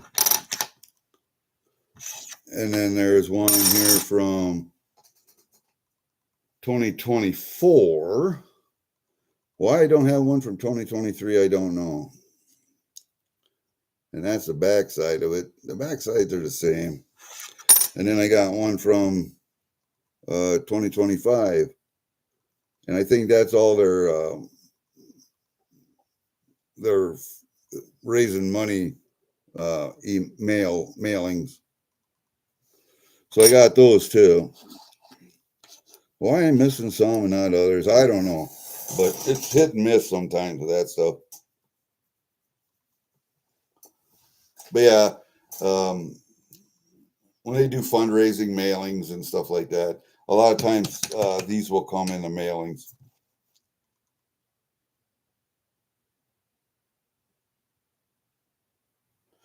The Gurkhas I got just at my local tobacco shop over in Mason City. I stop over there maybe once a month or once every 2 months and get a box. But Gurkhas have a sampler pack. There's 6 cigars in each sampler pack. One is red and one is yellow, the sampler pack colors. And there are some of the same cigars in them, but some different ones. And so this time I got a red sampler pack. Last time I got a yellow sampler pack. But, you're only paying like $35, $37 for 6 cigars. So it's a good buy. The sampler packs are a good buy. And if you find one of the cigars in there that you really, really like, that's what they're hoping you'll buy a box then at of course, increased cost. But yeah, I would buy a box of those Pure Evils. They're a good cigar. Or I'd buy a box of the 12-year also. But then you're going to pay $2 or $3 more per cigar when you buy a box of them. So you're looking at close to $300 for a box of cigars. What did I buy? The Deadwood Tobacco Company's a box of 20. It cost me a little over $200. But you're paying for the wood box too, so I mean, take that into account.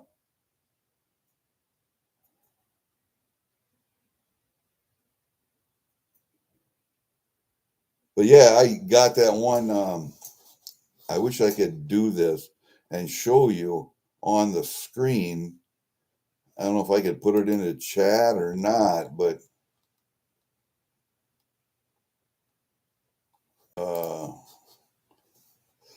if I could somehow put that over there, but I don't know how to do that.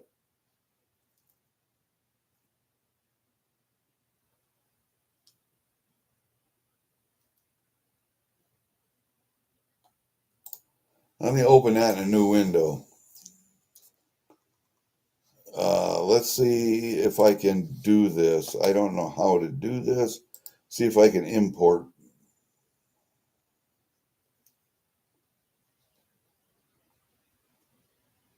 No, it doesn't do that. So I don't know how to. My daughter said, take right click on this and drag it all. Oh, I can't do that either. Let's see if I can do this and go all the way over there. Holy shit. I don't want to do that.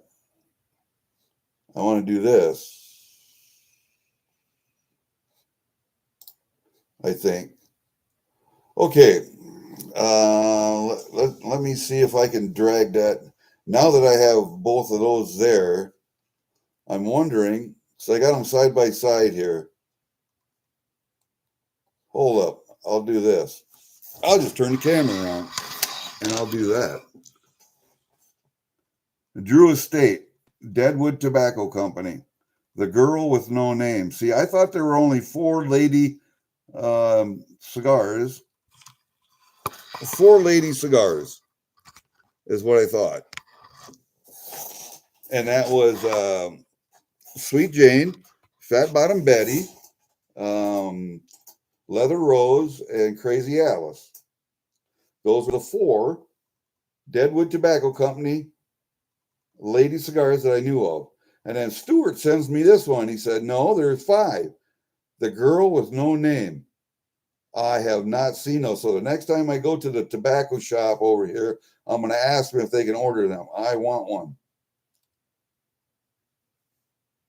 And they're all 5 of these cigars are all sweet tasting, like a Swisher Sweet, not quite as sweet as that, but they do have a sweet taste to them.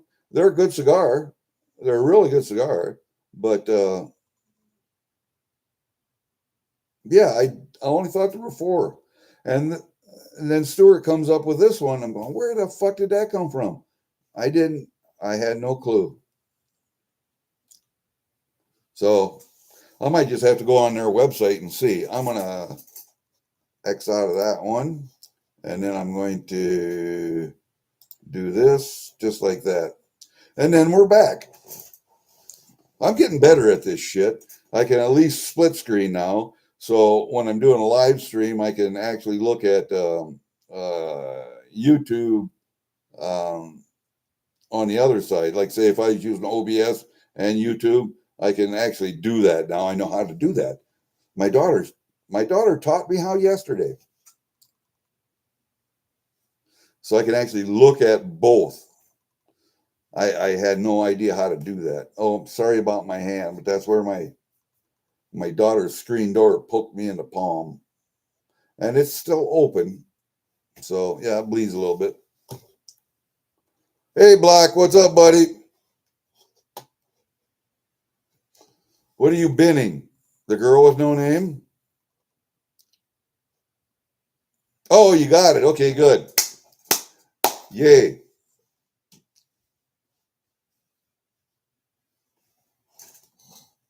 Good. I was starting to get worried there, but I know it takes a while from here to Canada, and it's only like a 10-hour drive.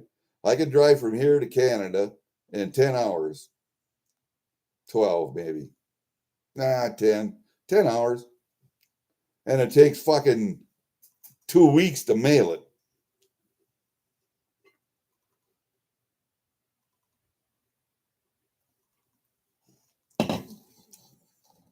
If I were to drive from here, let's say, how close are you to the Upper Peninsula of Michigan?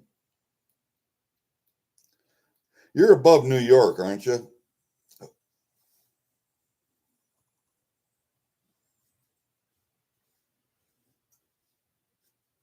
You're up above New York, or are you up above Michigan? See, I can come straight up through Minnesota and go up to Ontario and come over, or I can go through Wisconsin, Michigan, and go up, or I can go around the lake and go up through New York, but that's a longer drive. That's like 21 hours.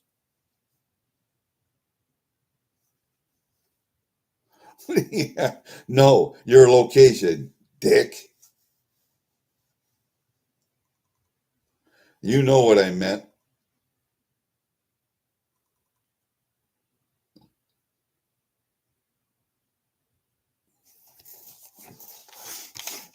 What do you think of this set block?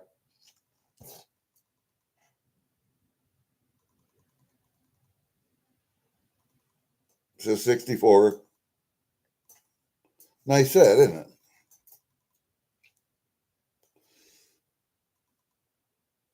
And I got it just specifically for the 50-cent piece. Specifically for that.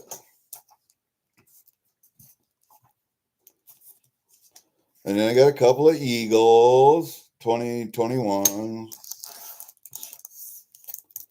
I got this little IGR Silvergram. It's a 20-gram bar. I'm not real big into the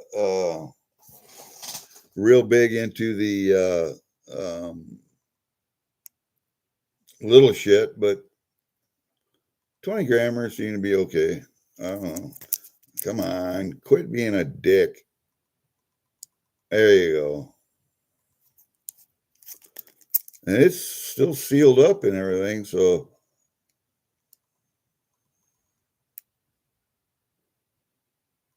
made in Turkey, IGR. And then I got this little, and I don't know who makes this one, but it had those two little skulls on it at the bottom, if you can see them, if it'll fucking focus. There. Come on, you fucking penis. It's got those two little skulls right on the bottom with crossbones. I don't know who makes that. It doesn't say, but somebody makes that thing.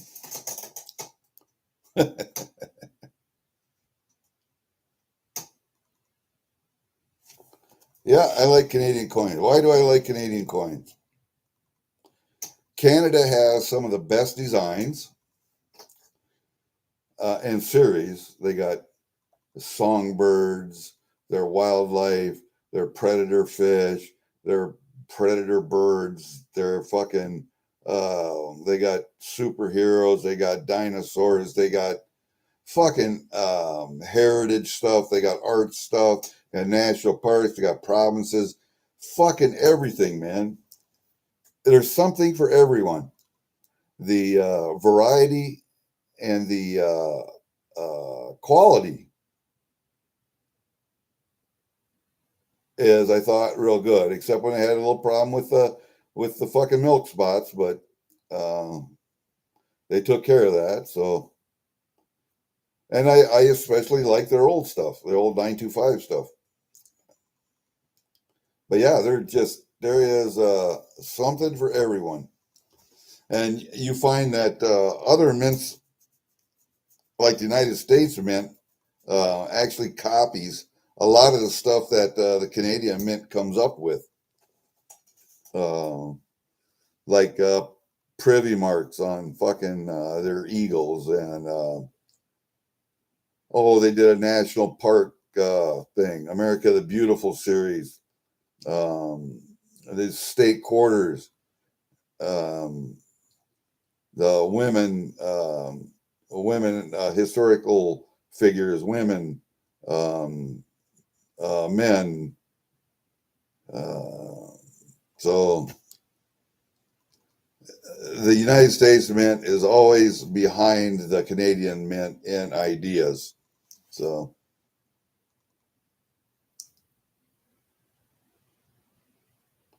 the milk coin. I don't know what one that was. If I remember, well, I can't remember. What one was that? The milk coin. I think I remember.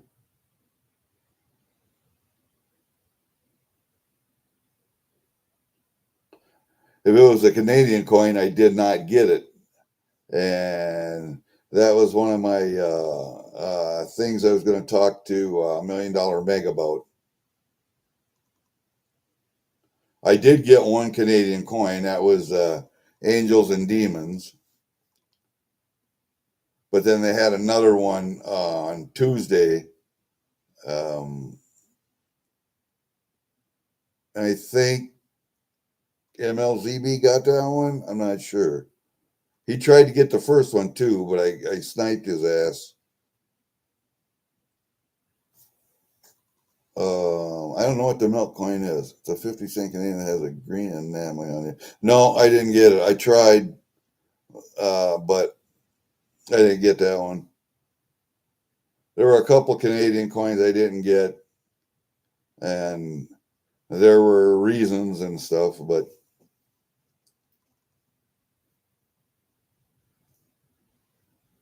I tried. I got what I could get. Let's put it that way. I got what I could get. I was happy to get Swamp Dog's pay dirt bag though. I was really happy to get that because I have not, and I did not know that Swamp Dog actually makes pay dirt. I did not know that, and I have never panned one of his bags. So I was real happy to get it. I'm real interested to see how that pans. That was cool. Oh, thanks, Mike. You don't have to do that, but hell, that's nice of you. You don't have to, but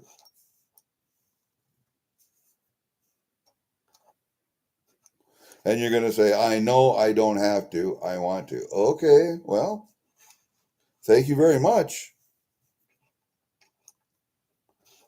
I'm not real sure why they called it the milk coin, but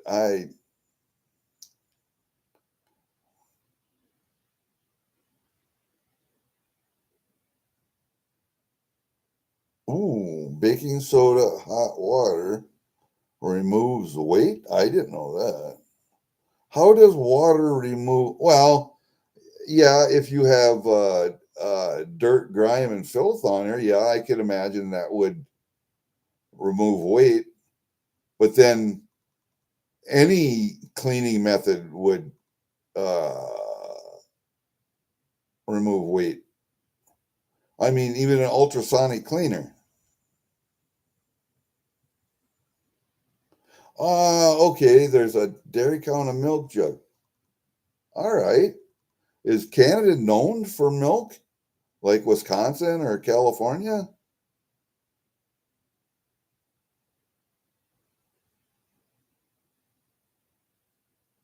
Oh, okay.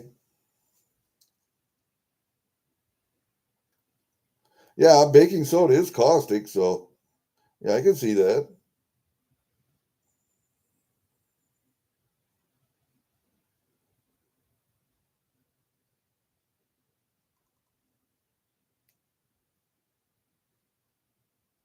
Okay.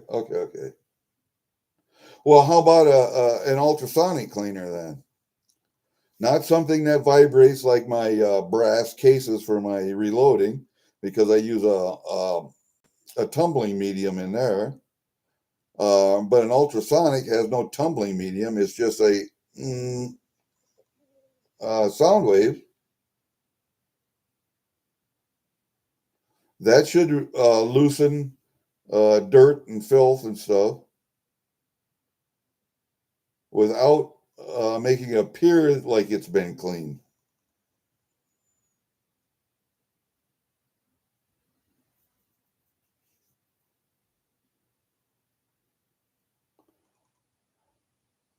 Do I have any really dirty 50% stuff or plated stuff? Damn. You know what I did have, don't you? I had a lot of silver plated silverware that I got rid of because there's just no way economically to take the plating off to separate the silver, and it wouldn't be worth it. Now, if it got to $100 an ounce, it might be worth it at that point, but I don't see that happening in my lifetime. A lot of the little silver plated stuff, I've sent if they had interesting handles on, like little spoons, souvenir spoons, and stuff like that. I send to Joe Durbin, and he can use them for bells or whatever he wants to use them for. I don't think he's run out of 925 stuff yet. I don't think he's had to use silver plated stuff, but there are some handles that are very, very neat, cool, that I've sent to him.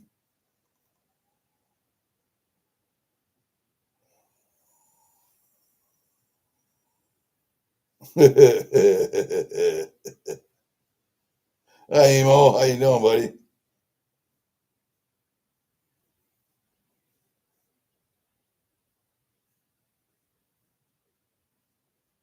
Oh, I wouldn't use silver polish on it.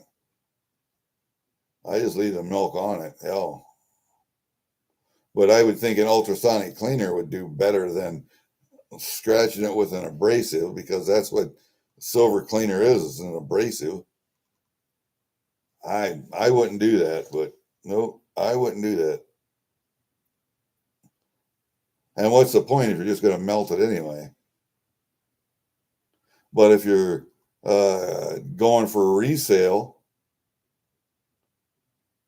I guess maybe most people wouldn't be able to tell a clean's going from a one that's not clean, but uh, somebody who knows what they're looking for would.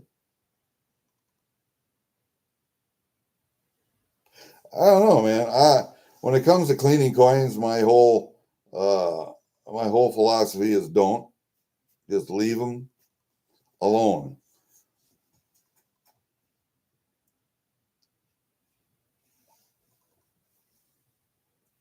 I don't even clean junk silver. Nope. Just throw it in a box or a bag.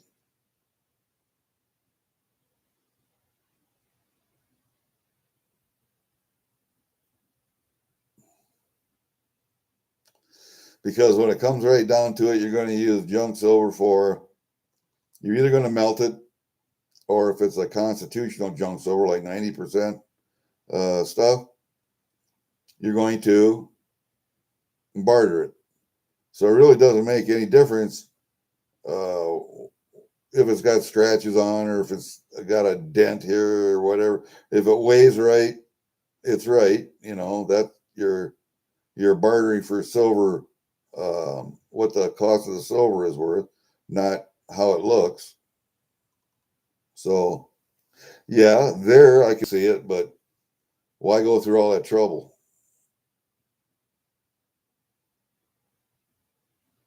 Most 90% isn't that dirty that it would be worth the trouble to go through all that. I don't know. Same thing here, Mike. I don't clean anything ever, ever.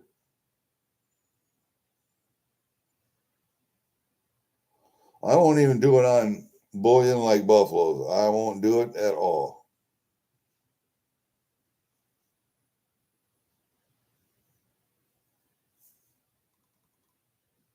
If there is a coin that happens to escape notice that you don't know it's collectible, but somebody else does, they're going to hold that up to you and go, hey, look at this. But this has been cleaned, so I'm only going to give you this much instead of, if you hadn't cleaned it, I'd have gave you this much. But I don't know, man. I don't clean coins. Never have. I don't think I ever will, uh,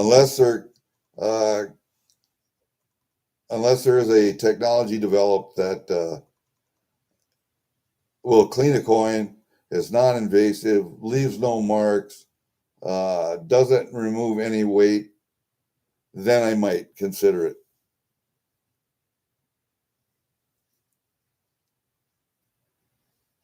Yeah, you clean that autograph coin, you're an idiot. I'd find the appropriate size capsule and put that baby in there.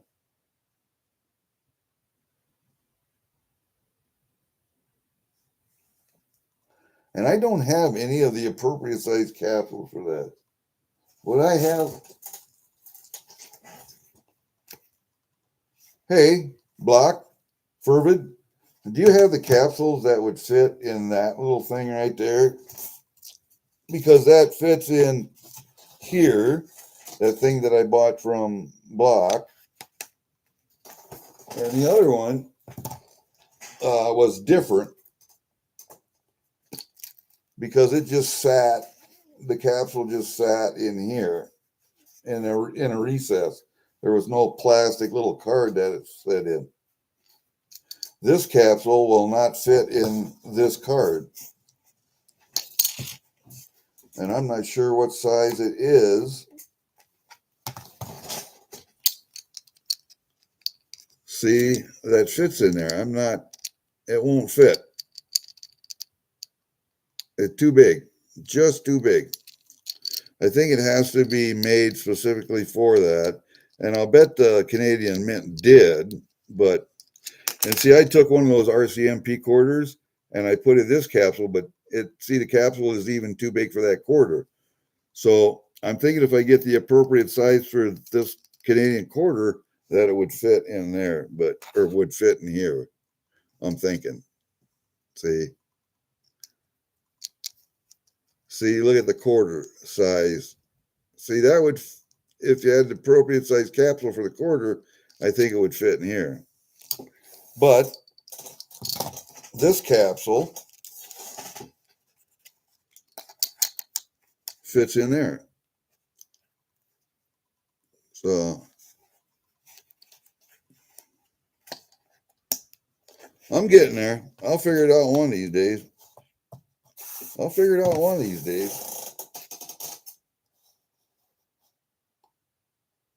Yeah, and I'm going to have to go up to my LCS and see exactly what he's got. I'm going to take both these up there, and I'll take that RCMP quarter. I have two of those RCMP quarters, so I'll put them both in these little things right here. And you can see I started taking the date off of this one here, and I'll take the date off of this one here too. And then it'll just say Canada on it. That one was a 79. That one was an 82. So the 82 was the newer size, like that. And the older one, the 79, was the one that was like that. Oh, shit, there that goes. Down goes Fraser. All right, where'd you go? You son of a bitch. You fell right on the floor. Oh, there you are. Okay, gotcha. The 79 was this one. So they just changed it up. That's all they did. And I think they did that because that piece of plastic in there was actually too much, cost too much to produce. They cheapened it up a little bit, in my opinion, but it didn't roll for a good 2 to 3 feet. It went straight down.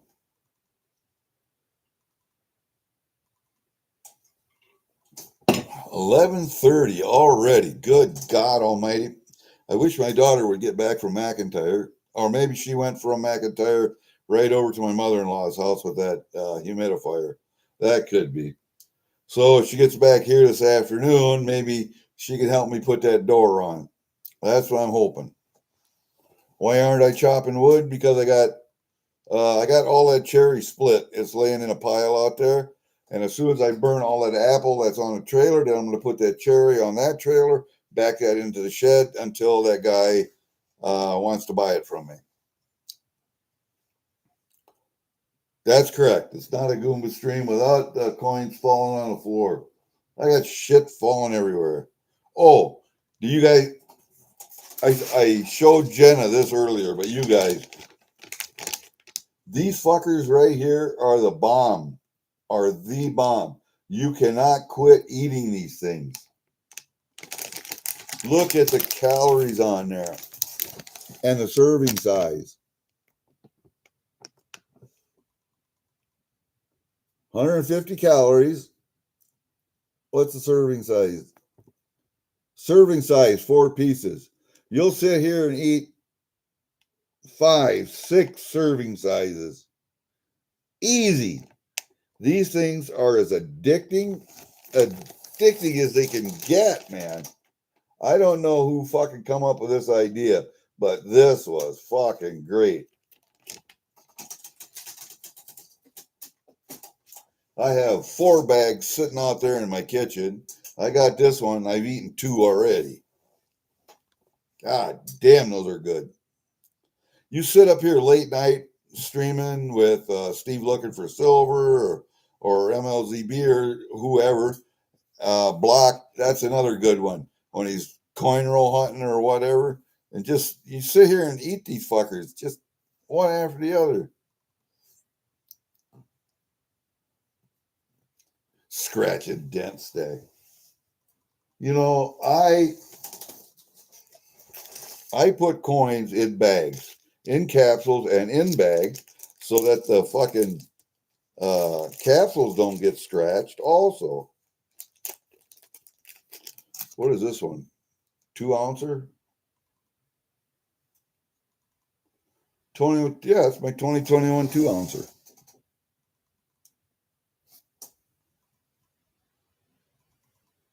Oh, quit being a dick.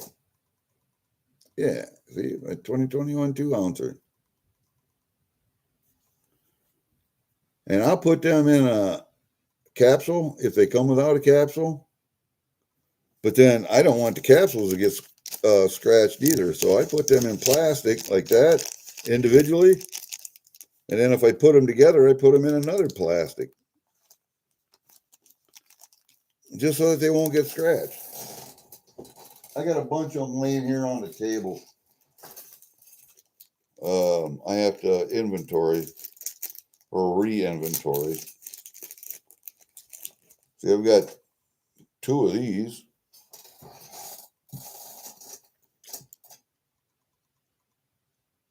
But those are also got a privy on, so they go in with my privy coins.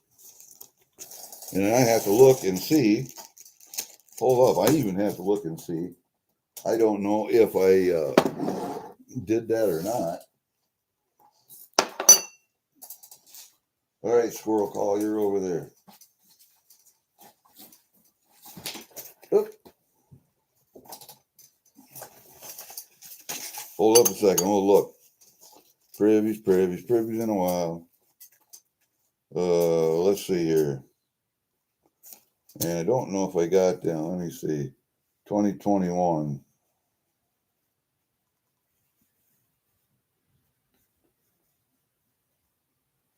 No, see, I don't even have them on my list. That's why I have to go through them.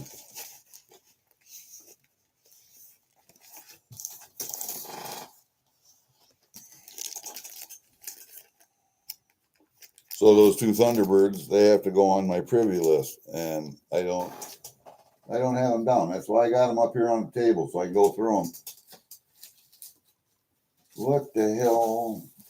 What we got here? Oh, it's Canadian small cents. Canadian small cents, and those are small cents over there.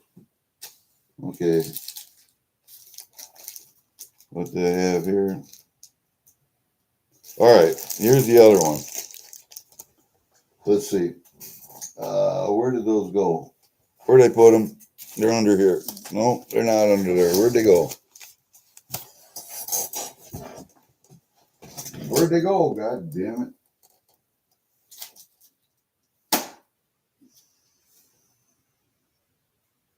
There they are. All right. I got to have them up here because they got to go on my list.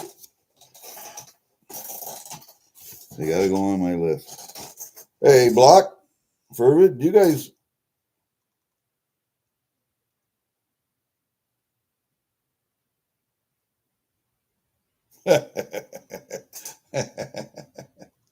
I will probably get tired of them at some point, but my God, are they just habit forming? God.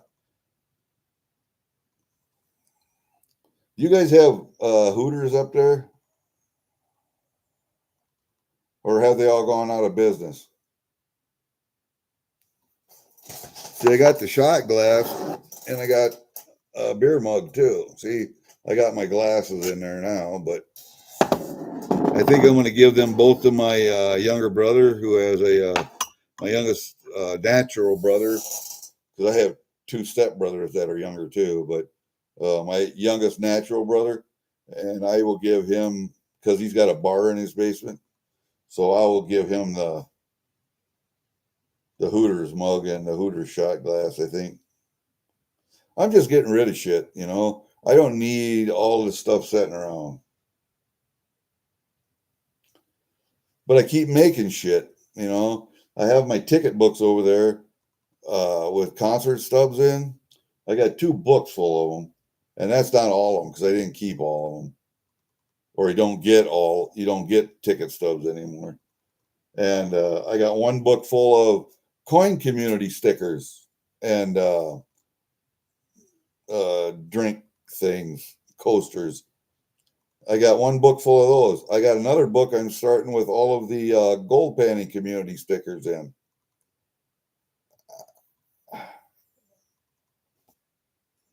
I'll tell you where my daughter gets them. It's at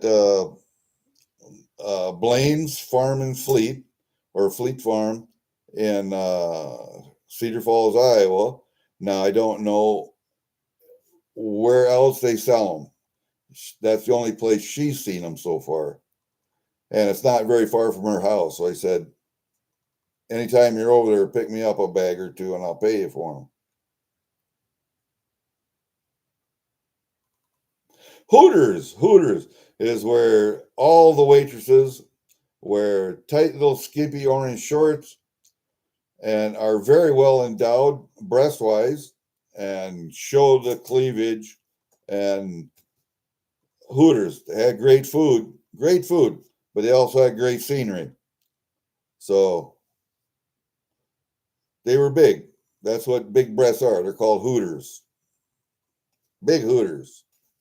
Headlights, you know, boobies. What's the other name I can think of them? Tits. Uh, any other name you can think of them? I don't know. Hooters and so the guy started a restaurant called Hooters. All of the waitresses are skimpily clad, big breasted, show cleavage, skimpy little orange shorts, white shirts. Um, Great food though, really good food. We used to go there when we were working for lunch. They're quick, good food, good scenery, good prices. So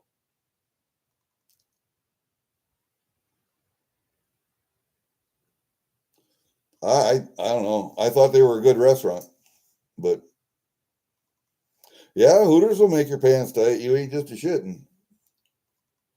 And the more you go there, you're going to find you have favorite waitresses, you know, because everybody's tastes are different.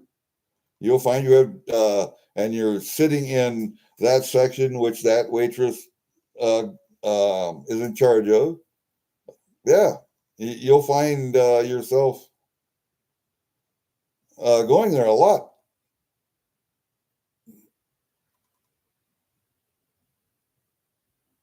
Vespa girls. Oh,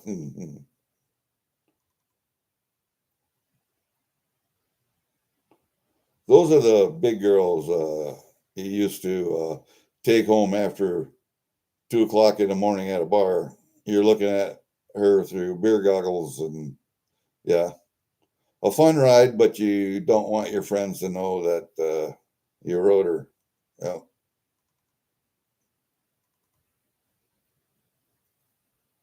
There was a name for guys that specialized in that. And back in my younger Army days, we used to have contests. And I'll let your imagination run wild with that.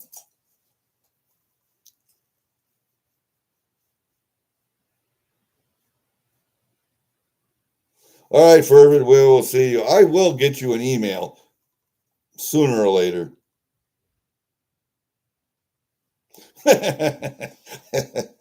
And I kind of wonder how many guys are like us, Mike,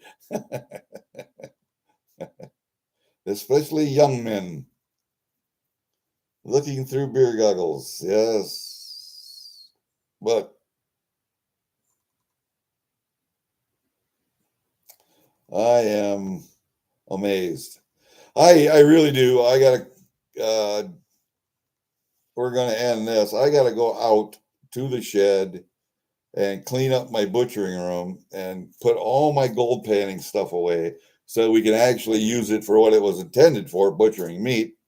And I have to fix that one bandsaw. I put that off all fucking summer long. I got to get that fixed. So it's not a big thing. I just have to get one little piece positioned right to get it in there, so that the blade guard goes up and down. Other than that, I'm good. But I took it apart. Well, I didn't take it apart. One of my friends took it apart last year, and probably my nephew, to clean it, and he took it apart too far. He got one tiny little piece that has to go in, and it's inside of a little hollow tube, and I got to put a screwdriver up this way and from this way and try and get it in a little slot. Ah, it's a pain in the balls.